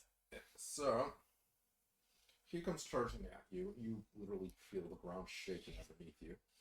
You raise the spear, and you feel the weight of him just collide with it. It goes into him. Not through him, but into him. And you can see, you think it's blood? It's kind of hard to tell. It's kind of like more of a sludge, like cold oil, kind of leaking out where the entrance of it is. Nice. And he kind of looks at you and just kind of, oh, yeah, that hurts. Like, that was on me. Yup. Should have seen that coming. Yeah. But give you credit, you're not as stupid as you look. Make an athletics roll. And it's another 6. Okay. So, Band music. so it's a tie at this point. So memory serves. Then I will. If it's a tie, can I? If it was what was happening? Was he attacking to set up? He was attacking. He's attacking. So then. Yeah, I'll let you take the boost. Then boost. Well, from yeah. me. Yeah. Okay. I'll just take the boost to get. Because effectively though you impaled him, you're in his arm's reach. Yeah. And he is making a swing for you. Yep. And I'll just kind of like. Yeah, but I thought you said he rolled a tie on that attack, so he's already doing 0 damage. Yeah, it is a tie. So he's not taking damage, but there's no consequences involved in the tie. No. Okay. So he kind of grinning at you, pulls a big hand, takes a swing at you. You're able to take a couple steps back, and it's just like a foot of space. It's not like an arrow miss. Mm-hmm. You're like, but you can feel the breeze. Or at least I don't think there's. And he stands up, and he's still got the spear lodged into him, and he seems completely unfazed by this. All right. Just so you know, he has taken damage. Mm-hmm. Like it is in there. Yep. But he's not letting it show, and you're not sure if that's a show or it didn't hurt. Yeah, I'm not really concerned about, or Declan isn't really concerned about what he's showing. It's like when he's down on the ground, not twitching anymore, and in a puddle of his own blood. Yeah. That is when I will stop. Okay. So. I'm not sure that's a safe time to stop. It's true. I'm probably just gonna stab him repeatedly in the face at that point. But like, so yeah, I will take this hand, take the spear out, and kind of like do like this little mocking. Make a physique roll on that one to get the spear out of him. Because, like I said, it's embedded in you. You did a really good job. 3. Okay. No, sorry, 2. 2. So you grab a hold of it and you give it a heave, and he's just looking at you. And it's sort of like that moment when Daffy Duck kind of is like, "Mother," stands up, and you've still got your arms holding on to it, like he's just like, Okay. Was that my turn? no, not your turn, but you've got it wedged in there.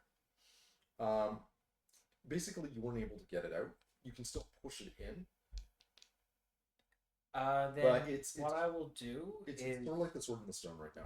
You wedged it into it. Well, he's still got the boost to tap in. Yep. Then what I will If you do let him. is Yeah, I will. You can tap those boosts at any time. cool. What I will do then is shrink it so it goes from being like full length to that. Yep. So there's just like a small section of hilt, and then just drop kick the bottom of the hilt to drive the spear deeper into it. Okay. Athletics.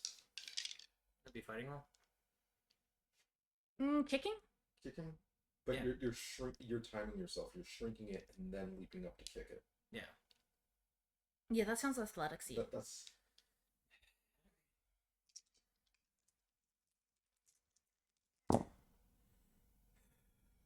Then I fail miserably. -1. okay. Oof. So, -1. Here. So you're able to shrink it. You go to drop kick it. He telegraphs it and just twists his body up to the side. Good news is when you land, you don't land flat on your back. You're used to your street fighting. So when you land, you kind of do like the tuck, drop, and roll and kind of come up your feet like a cat. The audience loves that, right? They're just like, Did he dodge it with a raise or without? He dodged it without a raise. Without a raise. Okay, so no advantage at least. Yeah. That's good. So the thing is, the good news is Steven was not expecting it. Bad news is you weren't able to score more damage on that one. But because he's a big guy and you're pretty tiny, he's looping around to face you, and you can feel the ground kind of shifting around at this point in time. Meanwhile, Mix is like got her t-shirt, eating the popcorn. She's like, "I think he's dead. I really think he's gonna die." And so it's like, can you do something? Can you do your thingy thing? That worked out really good last time. My thingy thing. When you stop time, just do the thingy thing. No. Okay, one. When I stopped time, it worked out really badly. Okay. And two, that Mix was is like, yeah. Lucas made him really. You kind of fucked that up pretty bad. Just saying. Don't be mad. I'm taking your side. And two, I was able to do that because I was boosting some sort of sleep gun that apparently the designer cocked up on. Anyways, we are doing something. We're giving him a boost. Right. Go, Declan! Yes, Declan! We believe in you! Mix is just waving the pennant. Mix, you do realize that you can cast magic with the music, right? Yeah. Okay. Alright. If you're choosing to just provide moral encouragement, I guess, Wait, are you saying I shouldn't be providing moral encouragement? I'm saying you should be providing more tangible battle encouragement. Got it! I'll be back in a second. This should be interesting. Zed, want to help back me up here? I have Death Touch. Yes, you do. I'm still confused as to what it does, but I think it was like they are more vulnerable to taking damage from me because I'm instinctively going for weak spots. I think it's like a +2 to damage or something. Okay, Yeah. So I just wanted to remind you. Probably already knew that because you got a copy of my character. Yeah, well, But I need you to say it out loud to reiterate exactly what the hell I'm doing. totally forgot. So that means you've got +2 on your weapon, plus you've got your death touch. So that should actually be a +4 every time you complete, if that's what it's. Yeah. If that's what it is, but I'm just gonna go look that up right now in our notes. Okay. So Steven is like rearing towards you. And it's like you hear the grind in his neck. Takes forward and he's relaxes back. There we go. That's what it is. It's not a +2. Receive an additional free invocation to any physical of any physical consequences you inflict on a target. Yeah, so you have to, once you inflict a consequence, you get an extra tap. You see his eyes flare red. You can see his chest like just lighting up like a bellows. He's leaning back. He's about to exhale what you think is probably a torrent of flame, and you're like, fuck. And that's when you hear clink from behind. He stops. Looks back. Mix is standing there with a very dented, folding steel chair. That's right,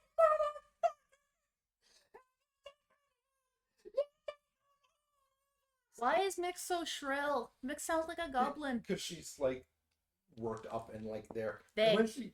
And when they say all of us is pointing directly at you and Zed, and the goblins are all, and Stephen is. Mix. This is a contracted duel. It's what now? It's a contracted duel. Oh. Yeah. Oh. I appreciate it. Oh. See, Lucas didn't say anything about that. It's fine. So it's fine. Just I get it am before you die. So he's big. Yes, Mix. Leave. Okay. Leave now. Okay. You can leave the chair. Go. Just big fan of your. Hey, just 1 minute. Here. Cheers. Stephen is friend of yours. Acquaintance. Okay. I think she was just trying to help and honestly had no idea what was going on. So I think she just got caught up in a moment. This is quite the baby. Hey. Huh. They seem nice. Yeah. You were gonna do something. Did you want to take that a moment back? You were breathing in something deep. Oh, was there? Yeah. Oh, you know what? Moments lost. Let's just Yeah. go. Okay. All right. So most people are usually dead by now. Thanks. You're making me look good. Oh yeah. No Appreciate worries. the No effort. worries. Do what I can. Okay. He's rolling to fight against you. All right. I will be rolling my prescience to just proactive dodge. All right. Dodge the fuck away! Oh god. So I got a 4. I will tap one of the remaining boosts for a 6. You're like, okay, you got this. And then you see him leap like a gazelle onto the top turnbuckle, fly off, grab the top of the cage, do a somersault, and deliver a people's elbow, crushing you into a stain. And then history rewinds itself to that moment right before he leaps. And you're like, no, that's a no. Oh, God. Nope. Was he bred with a gazelle? So... Nope. Let's move 5 centimeters to the left. So when he drops it, I'm going to go to the side where his chest is exposed. Yeah. But like it looks good. Yeah. Like I'm rolling. Yeah, the goblins are going nuts over this shit. And he screams just like in the vision lands. And it's basically just see the shadow getting larger over you. A cloud of dust goes up, and everyone's.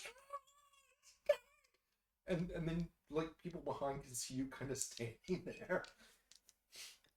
Oh, no. So, taking the chair because he's now laying down. Yeah. And I'm using that like a hammer on the end of my spear. All right, go for it.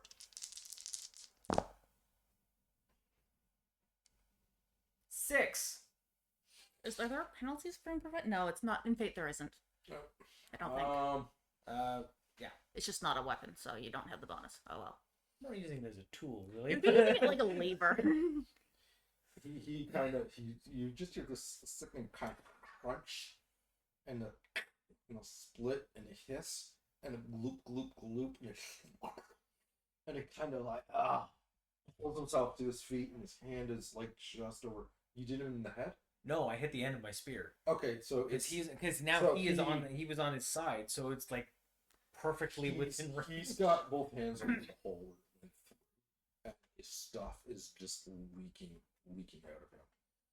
Remember, you're supposed to keep that stuff on the inside. Yeah. I know. And that's when he releases the Gareth flame. All right then. So you need to make an athletics roll.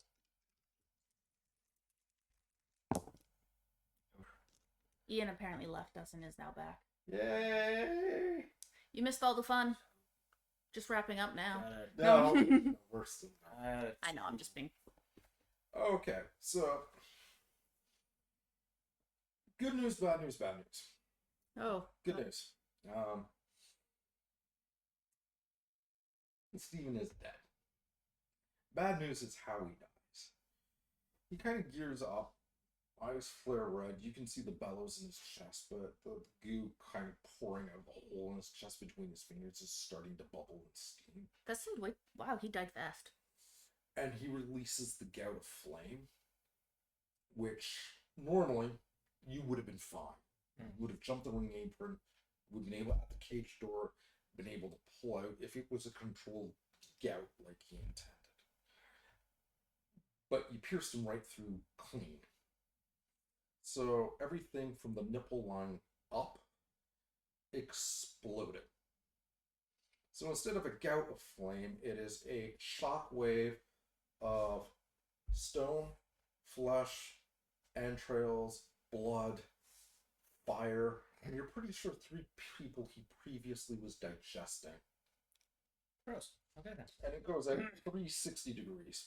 360 degrees. If that would hit me, I use my shield thing. I suggest you use the shield thing. Gross! So tell me, how are you doing the shield thing? I mean, you're already playing. I mean, yeah, I'm already playing music, so I'm probably gonna yell something along the lines of, oh, gross, ew, yuck. Okay, so... And so So volume block. where are you casting the shield? How are you casting the shield? I've always imagined it as like a explosive bubble coming out from me, so I can't really do it. It has to be centered on me. Okay. So I think you might be a bit far away. Yeah. Okay. Unless you tell me he's not. You could try casting 2 bubbles simultaneously. I can try and cast the sound bubble around you. Sure. Music carries. It does. I will try and sound bubble you. I mean, it's more useful that way. It just doesn't make any sense to me. But, you know, the GM's letting me. The dice, on the other hand. +2, please. What do you get? So that takes that to a +1, so 6.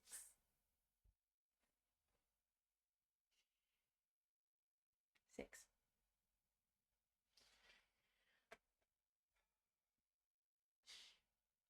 Not too many people were certain what happened that day. The day the farmers' market burnt down was commemorated in the Garden City Times on page 2. Flames apparently reached 60 feet in the air. Could be seen from neighboring cities. The sound was heard not only throughout Arden, but through 3 neighboring districts as well. The sky turned black for several hours. The goblins, who had gathered for merry festivities and sporting event, of the 450, 400 were incinerated on the spot. Several died from smoke inhalation. One was blind, and another one swore that it was pregnant by a divine immaculate conception. Our hero... What? It's also fair. They don't... Yeah, I know. Just go with it. Our hero, Declan, leapt from the ring as the fire roared forth, was able to dodge in between the ropes, lead to the door, get the key from the referee, unlock it, It's go under the ring, but yeah. and throw himself outside. Running towards the... I imagine you're running just towards them as the shockwave of the flame is like inches behind you, disintegrating everybody. And then as you leap forward, that's when your pants catch on fire, but not before the sound bubble encompasses you. You do the kind of, okay, fuck, the dome goes over. Dome goes over you. The dome forms like right in front of you. You kind of leap into it. You take 2 points of physical damage because yours was 6 and the damage coming off that explosion was 8. Jesus.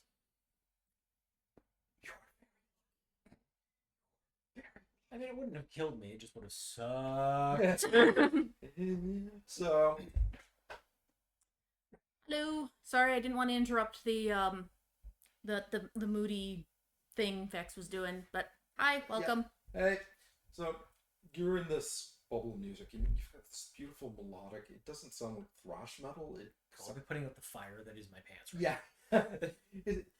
It's this beautiful, almost like symphonic music. Meanwhile, your pants are on fire, and you're in them, and it burns, and it hurts. And, like, you probably don't care that goblins by the hundreds are running around, being immolated, screaming, pounding on the shield if you let in. Because if I put my so like as I leapt, like slid under the bottom rope, just like scooped up my coat, my bag, have that with me. Take my coat, and use my coat as a blanket to smother the fire. You, on the other hand, your bubble encompasses you, Zed, and Mix, and goblins are burning. They're hammering up at things. Some of them are on fire. Others are like crying out, "Let us in." One's on top and slowly sliding down the edge of the bubble, leaving a trail of ash, which was their fingertips as they go down. Others are like, You know, I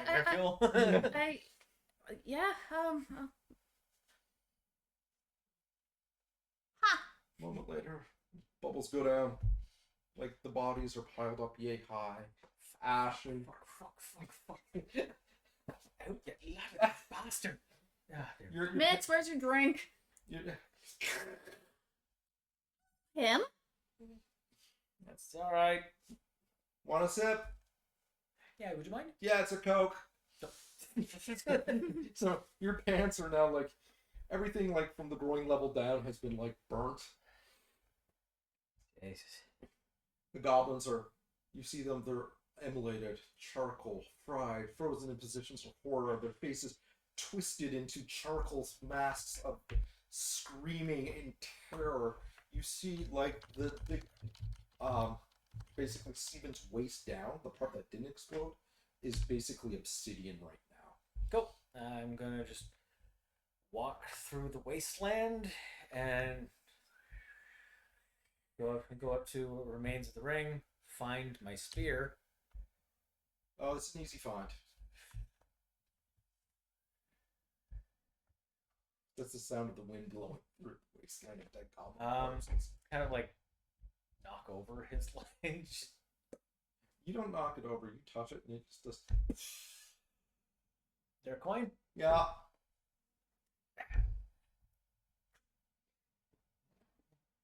You look out on the abject horde that is like goblin mass incineration. Yeah. And there's that one guy in the back row.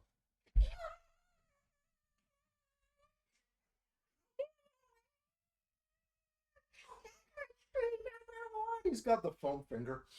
Yeah, at least he's a fan. Right. In your face!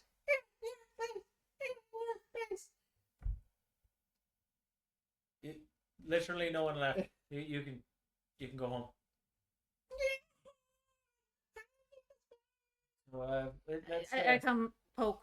I suppose there's nothing useful left. I got a coin, but I know where his place is. Oh. Well, waste not, want not. Okay, so where are you guys headed? Going to his study. We're raiding his shit. You're raiding. Yeah? Okay, so you go to the front doors, you open them, and there is this little children's skeleton there, and with a clock head, the ringer bells on the side. He's like, "Oh, it's you! Hey, Get back!" How you doing? Oh, very well. I didn't. You said you weren't coming back here, but you're back here now. So I don't know if you were just confuzzled or were you being deceptivous. I wasn't being deceptivous. I didn't want to come back here, but I did have a duel with Steven. So I need you to come back for that. Was that today? It was. How is he? He's dead. Oh, well, if you see him, could you tell him that dinner's on at 7 tonight? Will do. And who is this? This is Lucas, and that's Zed, and that's next. Oh, they have names too. Yeah. Yeah. It's Just like nice you. to meet you, Lucas. Like Lucas, what? and Lucas, Zed, next. That's Bells. Hi. Hi, Bills. Is that like bells? You're like, you are so cute. You are. Look at you. You got a little clock face instead of Mix. Huh? I literally grabbed Mix But no, over the sleeves. no, but Bellchild. But I Bellchild. think I think Bells is literally just a tiny little servant thing. You like refreshments. See. Actually, where's that? You show that big lion door. Oh yes. Have you? I'll show you. It's right down here. He puts the little key in the thing. Doors start twisting as the gears turn. Reacting rather well to its master being dead. Don't really think it cares. Huh. I'm not Stephen's master. I'm the master of the labyrinth here. Stephen only lives here. Yeah. Wait, what? So hold on. So then, Stephen took up territory here. so you're not actually associated with Steven.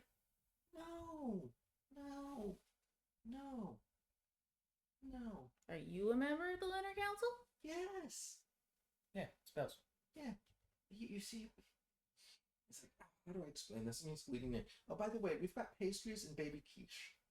And we also have filet of bride. If it's in the kitchen if you're hungry, you need snacks. Oh, I have the filet of bride. Mix. No. But I'm always a bridesmaid. No. Lion. See, Steven's a member of the Lunar Council. Kind of.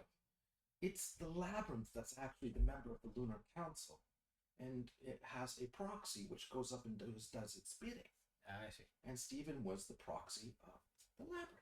Ah. And I'm a member of the labyrinth, and therefore a member of the Lunar Council. Got it. Not all members are people, some are places. But I'm part of a place. Right there. Like you are part of Daffodil. Because you're her bestest friend. So she says. She's been very vocal about it. Yeah. Well, She's making a lot of enemies. Oh, here's the door. The doors are oi, those who dare enter. Oh, it's you. he's dead. For real. Yeah, I just Look did. like dead or dead. I literally, like, the top half of him blew up, the other half of him went to dust. Really? Yeah. And then the lion head door knocker. Jojo, do it. Welcome, friend. And you clink, clink, clink, clink, clink, like the door opens. Today is a rapturous day. Hello, south. And the door kind of parts. It's like, Get my word. So are you part of the labyrinth too? I can't get it all. Bells, I just need to get into his to Stephen's studies. You know where he keeps all of his stuff. Mm-hmm. I need to get in there. So a couple minutes later, he's like opens the study and there's steamer trunks full of stuff, and he's got a floppy hat on, and Mix is like trying on like the oversized shirts he's got. It's like the sleeves are coming down to her knees, and it's like trailing behind her like a wedding dress. It's like a sailor's like admiral's thing. Jeez. Anyway, so Is there anything you're looking for, Declan? You say as you look at me. I mean, Lucas? Useful stuff. We've got lots of that. I imagine. where to keep the wand? The wand? Yeah, that was the whole purpose of this fight. I kill him, I get the wand. It's in the box. Which one? That one. And there is, you've seen this box before. Sepia tone flashback, gears, black panels, rotating silver cogs, and hovering 5 feet above, like 10 feet above the ground. Is the one that your band and his cronies got trapped in for 2 days. Didn't we kill that guy? And this one's just kind of rotating very, very, very slowly. Yeah, how do you get it out? It's like, well, you just have to put a key inside of it and turn it. Where's the keyhole? I don't know. I've never had to open it before. It's got a ladder. Oh, yes. Goes off screen. Yep. First step ladder. Climb. This rotating sphere and the sides are changing. You can see the different images. So how involved was Steven in the labyrinth and the Lunar Council and Phage, like stuff in Arden anyways? Oh, Steve. Stephen, Stephen was a new recruit. He was there in the last days. Killed a lot of people before he got his rage under control. It's quite dangerous. I meant this one. But James not sure about the question. Basically, I'm saying like, okay. So I'm asking how involved he was in the general push from the Lunar Council. What I'm wanting to do is I'm wanting to know like if I'm trying to figure out if there would be any useful information. Well, Stephen wasn't really interested in declaring war. He just wanted his territory that surrounds the land. That's all he wanted. And by occupying his territory, it would take power away from not only other members of the council, but also the courts as well. You know, the Spider Matron has been vying for this specific area for long. Okay, so wait, so was the labyrinth here the whole time? The labyrinth has been here the whole time. It had to be here the whole time. It was part of the deal when the Blades forced everyone out. It was part of the deal that it could stay? Yes. Why? The Sleeping King needed a guardian to keep everyone out. That's what Stephen was doing here as part of the lab. Keeping people out? Yes. So they wouldn't wake the king, but somebody got.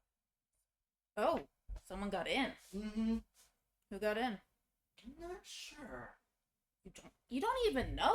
I don't know, but I remember seeing Stephen this. You said several nights, "This is no good. Somebody got in. It's all coming undone. We'll lose everything." And the labyrinth was supposed to house the king, and the king was supposed to be at the sleep at its very bottom, but somebody got in and woke him. So the king's awake. He's awake and he's gone. Over. Where'd he go? Oh, he went to the house on the hill. The house on the hill. The house on the hill. The one with the plus sign. It's the one that gives out chocolate once a year. House on the hill with the plus sign that gives out chocolate once a year? Mm-hmm. Nice people. Can we take a brief bathroom break? Yep. Cool. Then I'm going to explain. Yeah, that would be gross. Yeah. Let's see then. Pew pew. No. There would be no fire. All right, we'll be back after this commercial break in 5 minutes. Or so. Or so. See you guys in a few.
And we're back. So, Bells has basically said it's the house, the plus sign that gives it chocolate once a year.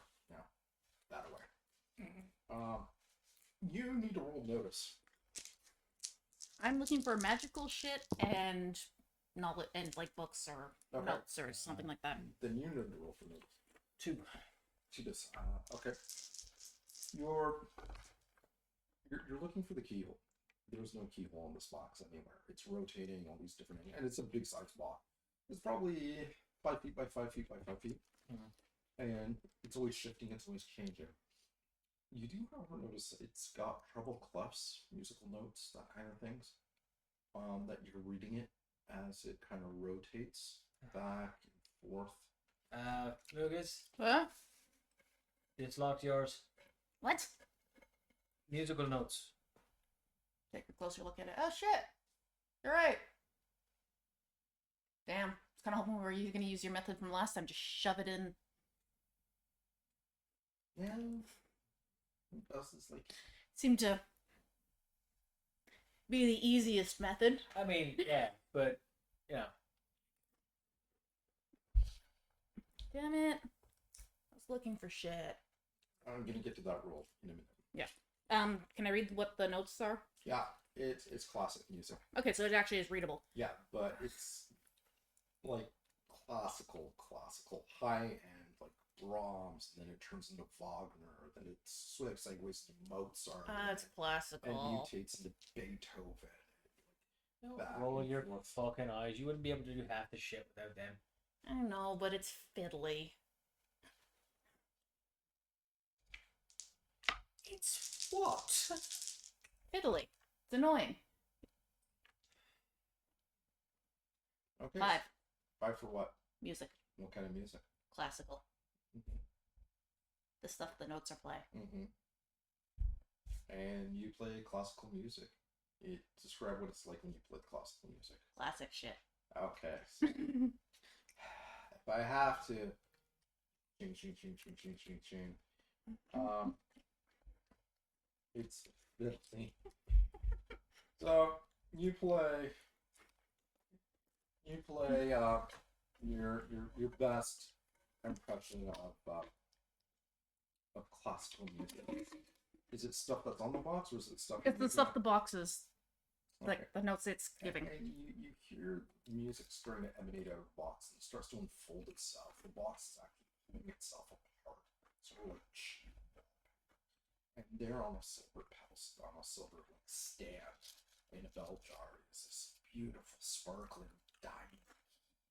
It's exquisite and flowing, and it actually looks a lot like a treble clef upside down. It's just the box is just open up like, when you open up like those gift boxes of wrapping paper, you open it up and it kind of comes out. It's created this beautiful scenic landscape around the box as it's floating up there. Meanwhile, Nix found something really useful, but you're not sure what you're going to do with a brassiere that could fit a giant. But she's wearing it like a hat and thinks it's the funniest thing ever. Zed, on the other hand, found a small yellow-bound leather book which is called Music of the Ancients, and he can't read it, but the power emanating off of it is actually staining anything that touches it. He touches it for a while after, you can see that kind of that glow of magic surrounding him, and is giving off this honey-like vibe. You have a feeling that might be a thing. That might be useful. Or the brassiere. I mean, who am I to judge? Nix really likes her weird shit. So Their weird shit. So the key is just kind of there? In a bell jar, on a stand, floating in the air, surrounded by this opened up box. I don't have a free hand. You're gonna have to be the one to grab it. Yeah. Seeing as I'm the one on the ladder. Yeah. Okay. How are you doing? Just okay. Grab the bell jar. Well, yeah, because the key's in the bell jar. So Yeah. grab the bell jar. Okay, you got the bell jar. Take it. Take it. And that's when you hear this discordant rhythm just pulsing out of the box. Countering it. Okay. Roll for perform.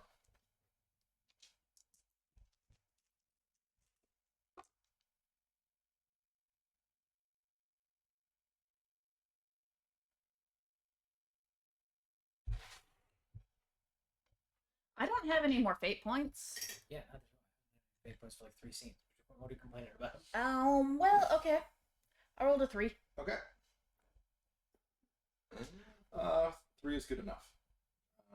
You're able to match it and kind of harmonize with it, and it starts to cool its tits. You've got the key in the belt bar, and you're set. Okay. Here's the thing. The moment Lucas stops playing, it's going to go off again. That's when you hear a familiar voice. Hey, you're doing stuff, you look busy, but not too much busy. Do you remember that time in grade school when you totally fucked up the recital? I'm going through your memories. Oh my god, that was a hoot. Fuck off, Doubt. No, it's cool, it's cool. Hey, Bells. You guys have any idea how to deal with Doubt? Like, the council member? Oh yes, it's really quite easy. Any way we can put doubt in that, and I'll just point to the box. Yes, it's really quite easy. How's that? Okay, so this is what we do. Doubt lives in your head, right? Oh, here it comes. Guilty as charged! We just take your head off your body and put it in the box, and then it will close up and everything will be fine. Without Right. killing me. Yeah. There's the vote. Oh. Easy fixed. Doubt lives in your head, right?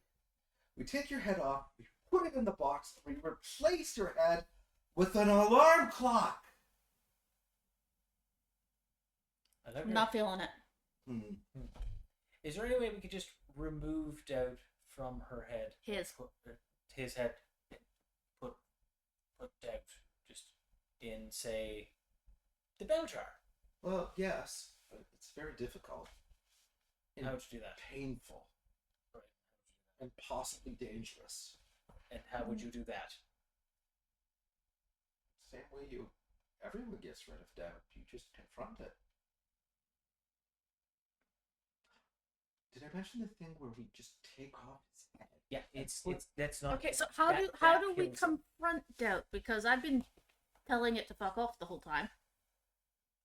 Maybe you should say, let's talk. Ew. Alright, Doubt, let's talk. You are in this great theater, and it's completely empty. Red velvet seats, mahogany beams, the stage is there, the orchestra is prepping up, and coming down like the main aisle is this woman, you think. She's about 7 feet tall, really thin cyclopean eye in the front, fang teeth, just beautiful, beautiful makeup, like done professional, and the hair is worthy of a debutante coming down.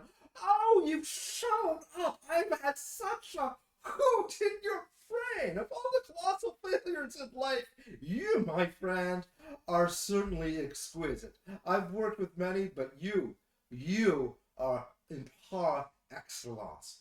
My goodness. You say that to all, I don't know, your hosts? No, I don't. Bullshit. You have made so many mistakes, and yet you still float to the top like a fat man's feces on a flood to nowhere.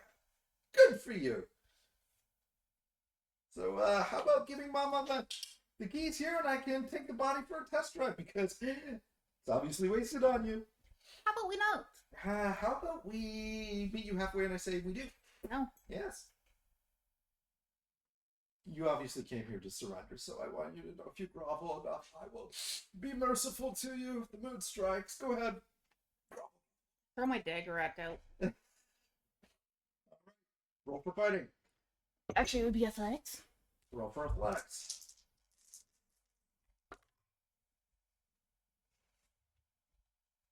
I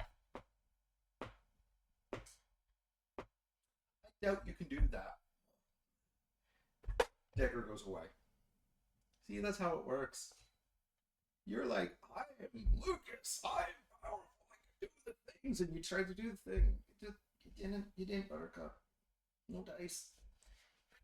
Call it back. Do it again. Roll for fighting. Throwing. Throwing.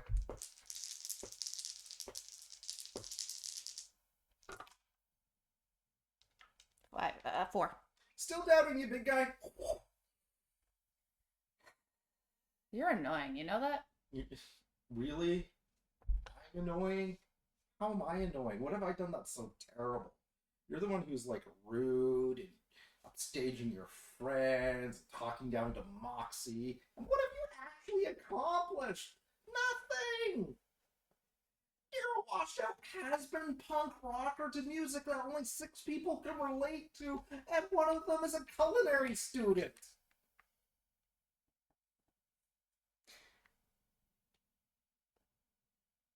Do you actually believe the words you say? Do you actually believe the words I say? No. Then why are you here? Because I'm trying to get you out of my head. No, it's not working very well, is it? No, it's really not. Let's see.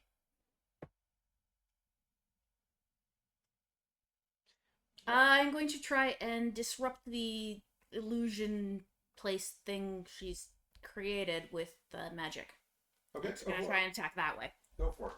Meanwhile, Lucas has stopped moving. His eyes are completely gone. Like, not glaucoma, but they've gone, like, completely black. Yeah. Like Buffy demon possessed, not moving. Just... 5. Kind of look at Bells. This is confronting doubt right now. Right. They're having a fight. Any way we can help? Yes, it's in the book here. Oh, I didn't get to this page. Don't let anything happen to the body while they're in there. If anything disturbs the body, that could happen. Right. Okay. You could also go in there too. Probably not gonna. That's not a good thing. She's already got one entity living in her head. Yeah. It's not. Yeah. Well, I did offer to replace it with a very nice alarm clock.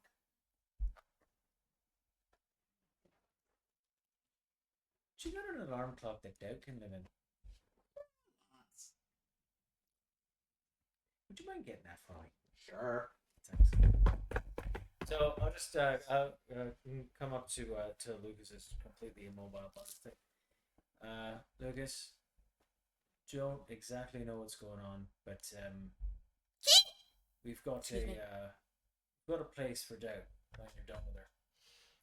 So you do your dice. You did the dice roll, and you're like the music. You're just wailing on it. It explodes after you, and the illusion just shatters like glass, and then folds all the way back up and heals itself. It's just like, I didn't make this. You made this.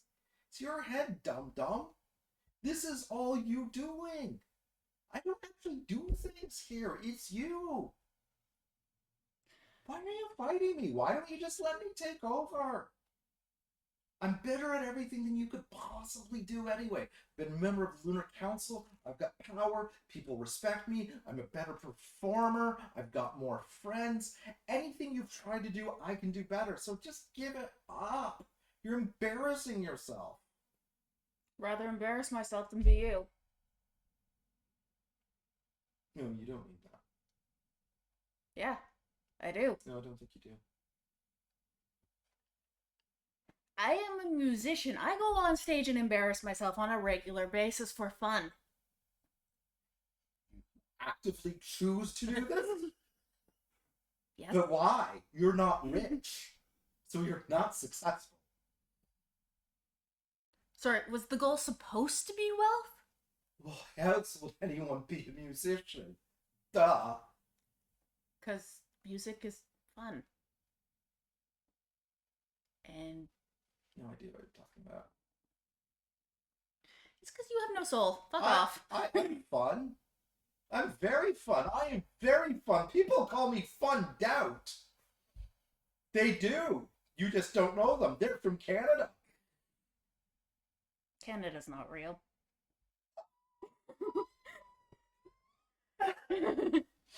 Not the music world. The Junos count. They really don't.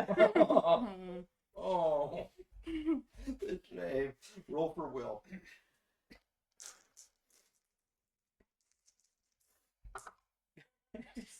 I'm just imagining of all the strength of will thing. These are things that you've thrown in Doubt's face that she's like literally hand waved. The thing that gets her just shattered. Canada's not real. Take that back. 4. 4.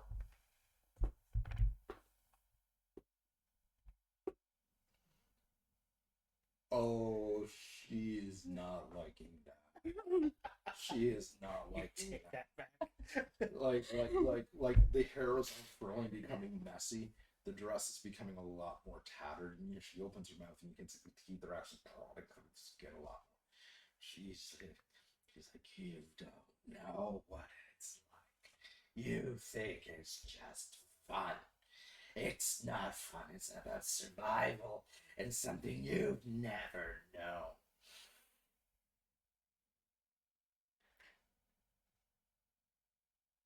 Sorry, what are you talking about? Because definitely not music anymore. What do you mean I'm talking about? What's talking about? And she's starting getting smaller. I'm talking about music and getting smaller. It's life and power, and you never understand so much more than you ever did. I would make millions every look she comes to me and I never. And then you wake and you see Bells holding like a big alarm clock. This one will fit perfectly. Fantastic. See, we can just put it right there. Just put Doubt in the clock. Oh, your friend's awake. Fantastic. Where'd that go? Ah, she popped. Oh, That's when you hear. like pick up the clock. Where is it coming from? The clock? It's coming from the clock. Yeah, you know what? I'll get right on that. There's one surefire way to let you out. I'll climb up the little book ladder. Okay, hang on. I know you are, Dixon Straight. You're not as cool as you think you are. No, your performance is bad as lackluster Oh, that's just rude. Because it's accurate. the box kind of folds up in itself, twists around, it circles, and the musical notes kind of reform. Trust me, you hit a certain age, you just stop giving a shit unless the other person's worth the effort. So Yeah, but you're not supposed to admit it. Why not? See, that's the type of shit that let her into your head. it's right, you know. And I'm just saying, if you ever feel you're in this kind of trouble again, we've got a really nice brass alarm clock from the 40s. It would look so good on your neck. It's very fashionable. I don't like to wear it. I'm rather attached to my head. I just gotta take a little napkin from one side. Well, nobody's perfect.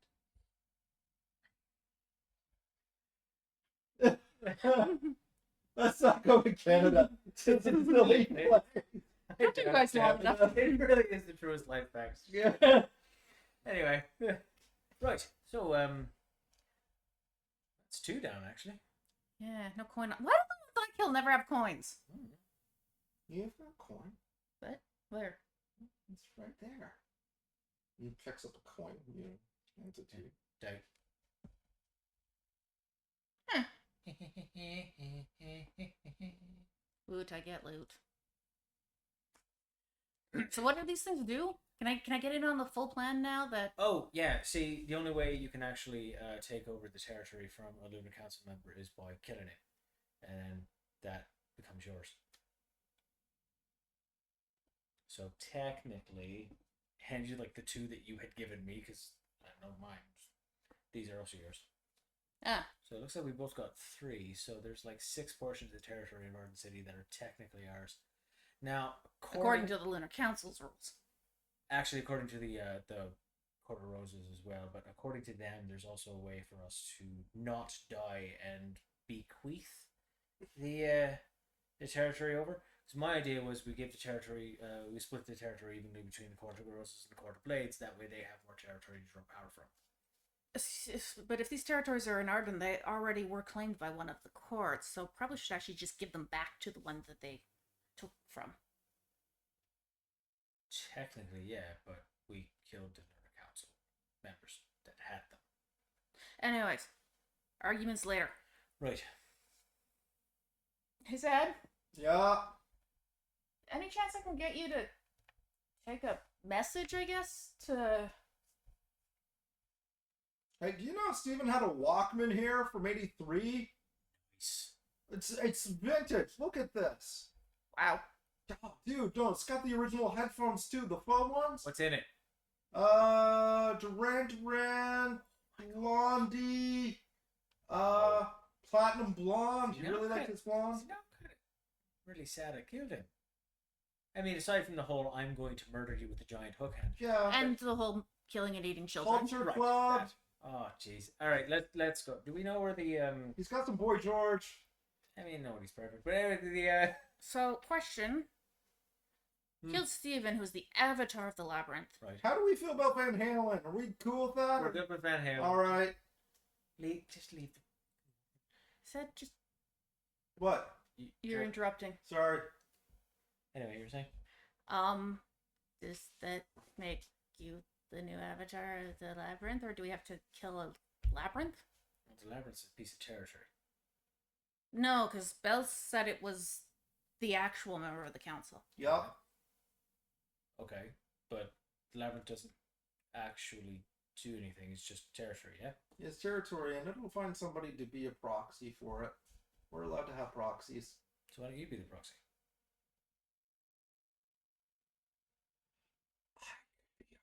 See, You could have a tie.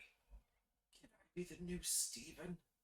I mean, as long as it doesn't involve the baby eating and the people killing. I mean, that was. I can't do that. I got no mouth. I'm literally an alarm clock. Right, but that. Yeah, no, I understand that. I just like the whole thing that got Stephen in trouble with us was the fact that he was murdering people left, right, and center. Oh, but he really wasn't, because you see, people die all the time and nobody cares. It's what they do best. He explained it to me. Naturally, people die naturally all the time. Well, when you take away their life and their blood That would and be their called organs, that's called murder. is it really? Yes, it is. That is literally okay. So I'm gonna resume looking for magical shit and No. and use if notes you, and stuff. if you want to become the proxy, that's fine. We got no problem with that. Just don't go encroaching on other people's territories and don't kill people. Why would I leave this place? It's got everything I need. Well, there you go. Well, I won't leave. Okay then. But you said a tie. I mean, you would look smashing with a tie. I would, wouldn't I? Yes, you would. I'll go find one. Scampers off. I'm a proxy, I'm a proxy, I'm a proxy, I'm a proxy. Like, anyway, So you find a book of That magic. is somehow gonna bite you in the ass. probably, but quite frankly, it's that is like the lowest part of the list. Hmm. You also find a suit of armor. Nice. It is form-fitting dragon scale armor. Oof. Form-fitting who? You. That doesn't seem right. Is it squishy on the inside? Why does he have normal people-sized dragon scale armor? Probably Because the armor- someone was wearing it. Because the armor fits whoever's meant to wear it. Probably killed whoever was in it. I mean, that makes sense. If you try and put on the armor or like open it up, you will find the remains of who was ever in that last. I was actually gonna magic at it to see if it's like cursed or a good thing. It's not cursed. Okay. It's actually very nice fair.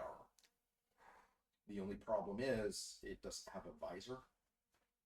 Per se, it's like from the neck down. It's still better gear than I got. Yeah, so if long story short, Stephen was able to hook the guy's head and pull him out through the face. It was not a good way to die. It's nice. Alright, well, take it. I Do mean, we know where? gotta dig this poor dude out of it, but It's bone. Turn it upside down and shake. okay, it was more of a Just comment, and Close- yeah, clasp I'm on the undoing it already. Right. Okay, so you get into it, and it just slinks up and it magically recontours itself, and it fits you like a glove. It's like you're wearing silk. It just fits so perfectly. Nice. So, what does this look like with the sight off, though? Off. Yeah. What do mundanes see?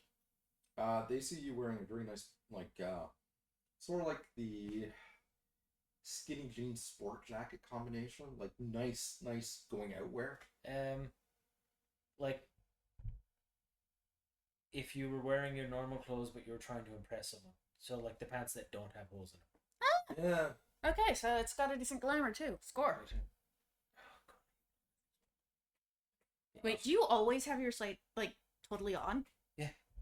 So are you guys still in, or are you heading back out? What's the plan? Well, did we find out anything about the king? Because he was here and now he's gone. I didn't find anything when I was looking. There he is. Building with a plus sign and chocolate. Once a year. So the church. Up on the hill. Yeah, the big stone church. Does that big Halloween thing. Oh. Okay. It's like one of the oldest buildings on Earth. Well, that explains why he's going there. Okay. Maybe you should take the armor and I'll take a look at the book. Or you tend to be more up in the front combat than me. I mean, yeah, but take a look at the book first. I mean, honestly, we can change that pretty much anything, but we need to get going because if he's already on his way, then we've got no time. Yeah. Yeah. Zed, can I take a look at that book? Yeah. Yoink. Hands it to you. What is wrong with your hands? Oh, it's the book. Never mind. Yeah, it's tingly, to put it nicely. So you guys are headed out, and as you get out of Baz, we gotta go. shink, shink, shink, he comes back with the yellow tie wrapped around his head. Dapper. Really? You think so? Let me just this goes around. Oh, that's a thing. Yeah. Oh, and look, I found this, and he's holding up a coin. It just appeared. It's mine. Look, check the other side. It's a picture of bells on it. Congratulations. Thanks. Remember, no killing people. No killing people. Right. Alright. I'll come back and visit. We'll have tea. Delightful. So you guys head out. I'm actually gonna be the one bringing the tea. I don't trust anything here. I was gonna say. Mix, Zed, we're gonna do something stupid and go to the church on the hill. Yeah. Okay. So they're like nodding and What nodding. exactly? I don't mean to. This is gonna sound delicate, but quite frankly, we're on a bit of a time crunch, and I don't really care about feelings. What can you do?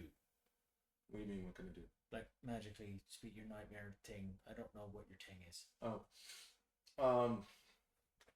Mix apparently can dance fight. I've never seen them do it. Mm-hmm. Okay. Except that one time you were extra. So fight, good. Mm-hmm. And you? Yeah, he just morphs into you. And it is pristine, even by your standards. You are a handsome devil. and you see him shift again instantaneously. And the thing is, he's a changeling, but his control is just whoosh, and then all of a sudden he's Lucas. But here's the thing, and something two of you haven't seen this really before. He's not just doing the flesh, the hair, the ice. He's doing the clothing. He's even getting the sheen and the jewelry down perfect. Like he's not just. Wait, and I had to go to that damn interview myself? Can I share something with you and get your opinion on it? Dude, I want you to know, if you're coming out to me, that is okay. No, that's not what Oh, okay. Just, I mean, just give me a minute. okay. Do we have any? Can I get a fate point for what a fucking day right now? Yes, you Cool. can. 'Cause I'm gonna And use Mariah it. can have one too. Fantastic. So with 4, Yeah. I'm going to use memory lane Yeah. on You're gonna force feed Zed memories? just one. Okay. Okay. The point of the memory where Lewis Yeah. stabs Baba. Yeah. But like show him like the fact that it wasn't like the real Lewis was someone else. Yeah, I totally get what you're saying. Like I'm showing him I'll show him that. So, because you're showing him the stabbing of Baba, but also when he. You're trying to show him the changeling, But basically. when he. Yeah, okay. Got it. So he stabbed Baba, and then he imitated Yeah. the voice. Okay, got it. Now, they the Rose Court mentioned a Lunar Council member named Taylor. Now, I don't know if that's a changeling or it's just someone. They also mentioned it was a noble mortal. It could also be I believe it was a noble mortal. Okay, so first of all, he's going to respond to the memory. Okay. And he's like, "Yeah, that's not me." I can't imitate people I haven't seen in person. I've never met Lewis. I didn't know. I know. I know it wasn't you. I just had that. This is a changeling. Like my mind is not. Yeah, he's like, yeah, that's a changeling. Not as good as me, but still pretty good. He's like looking at this nice vocal control, nice physique, but the muscles are off. For someone like this too, also look at the eyes; they never change. They're the same. Go through the memory again. Look at his eyes. They're baby blue, just like Roy's.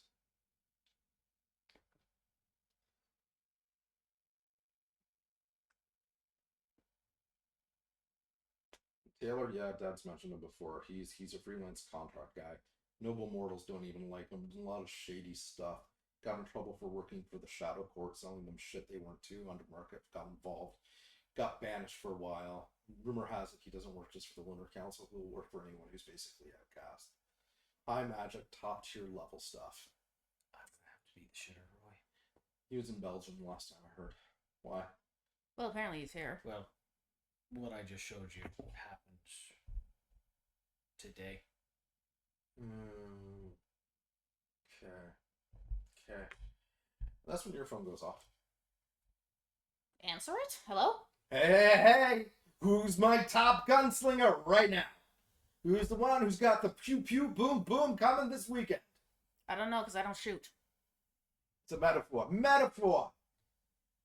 Listen, Moxie, I'm about to do something really stupid and go hunt down the king of the Lunar Council, so I really don't have time to talk band right now. Yeah, I think you really do have time to talk band right now. You're still going to be there for the night battle Saturday, day after tomorrow, right? Unless I'm dead. Don't die. We need you. You are more important alive than dead. Dead people don't play music, and you are a musical troubadour and par excellente. Then you better help by getting me some backup. I did. Look behind your back right now and see what's up.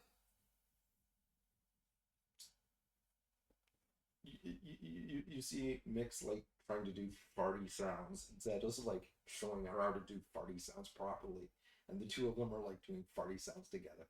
Yeah, that wasn't you. I was kind of mostly sort of involved. And by the way, Raven's on the mend, and that was me. No applause, no applause. I'm good at what I do. Take out my notebook, tear off a piece of paper.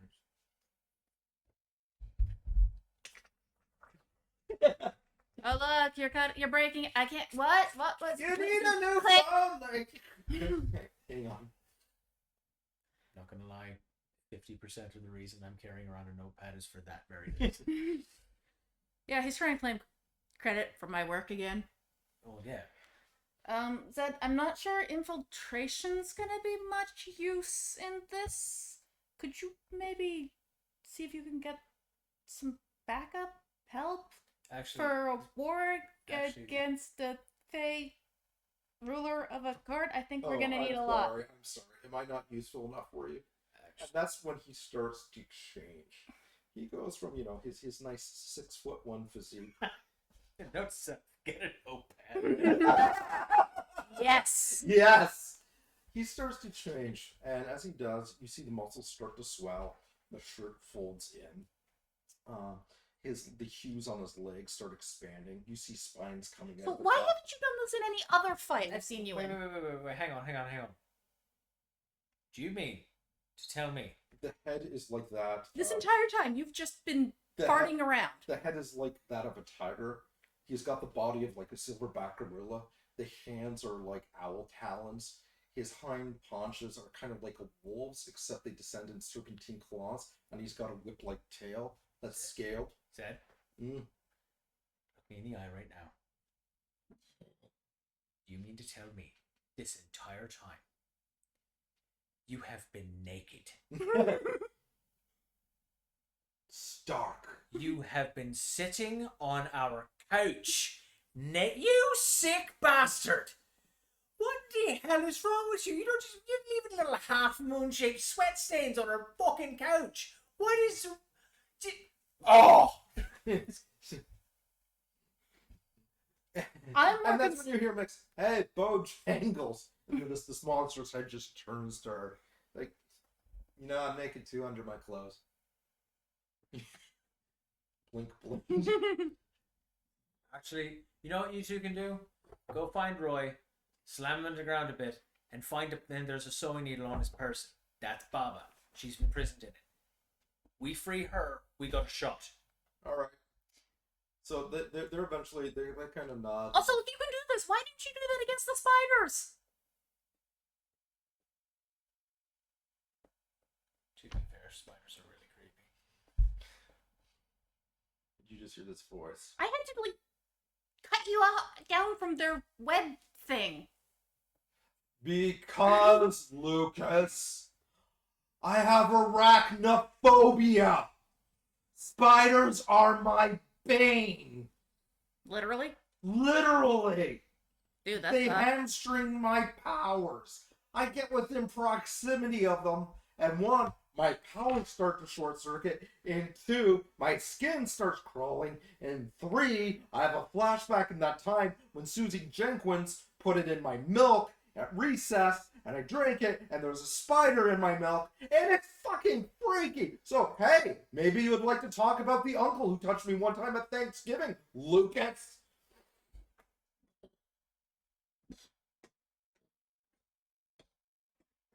Kind of stomps off and goes off. Yeah, Lucas. You don't mess with other people's milk. Why would you be so insensitive? Just go dance white boy. You got it. Thank you. And you see her. Remember, sewing needle. Bring it back. Got it. Crochet needle. Bring it back. Well, you can tell they're artists. Yeah. So you get a quick phone call from Maddie. Hey. Hey, you're not dead. Or you're not. Ghost. No, I'm definitely not dead. I'm also barely wearing pants. What's up? Sorry, you had me at barely not wearing pants. There was an explosion. My pants are burnt. I'm sure there's a wonderful story about this. Yeah, it's a very large explosion. You didn't see it? No. That plume of smoke coming from the farmer's market. Oh, is that what that is down there? Yeah, he blew up. Anyway, what's up? Kind of over at Rose Hill Crescent right now. What about it? You remember some of the blades and some of the roses out this way? Sure. Well, I'm sure if you swing by, you can get a better look to jog your memory. Here, let me send you a picture. Right. And it's like 5 or 6 roses and blades together. Like, they've got the aims out.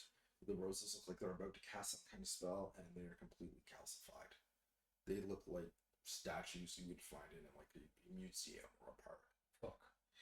Yeah, we're trying to keep everybody away from here. Right. That big. You know the stone church that's up on The hill? up on the hill. You mean the one I'm looking at, like right now? Yeah.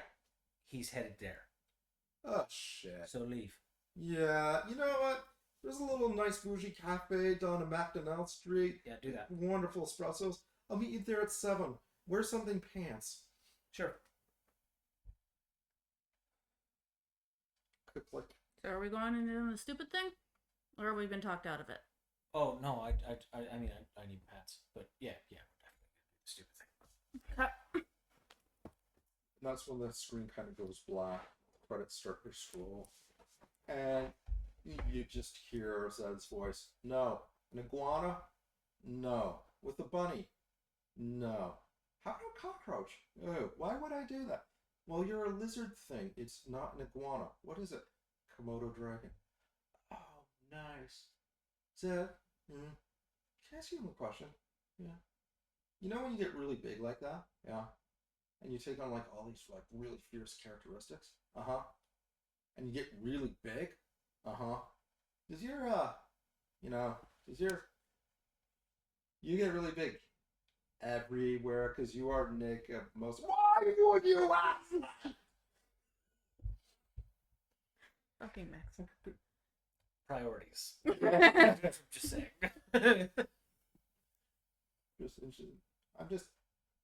We all have needs, and that's where it just camera kind of closes on that one. So well done. No milestone this time because you got a major last time. So you figured out where the king is headed. You dealt with Steven. You figured out how the Lunar Council is working and what the whole thing with the sleeping king is. and you did not die. Which due is to very important. Due to some very obscene high rolling things, and you were able to get rid of doubt, which I didn't think you'd be able to do. So, next game will be happening exactly in the timeline where we pick off now, so no downtime actions, but yeah, that's it. Cool. Hooray! Thanks, everybody. Yeah, Priorities right now. I mean, if you had the option to delay going in doing something you knew was stupid and would probably get you killed, you'd probably take it. Yeah. No. It's one of those things where, like, you should probably say everything that's on our mind right now. Really need pants. I mean, yeah. Yeah. No, good job, everybody. Good job. Yeah, fun. I did. I still think you should probably actually be the one with the armor, because... Oh, probably, yeah. All right. Have a good night, everyone. I will see you later, Todd. I gotta take care of a couple things, and that's a wrap. Sweet. Alright, so I'm gonna put this in offline mode. Okay, where's the silly button? There we go. And now, bye.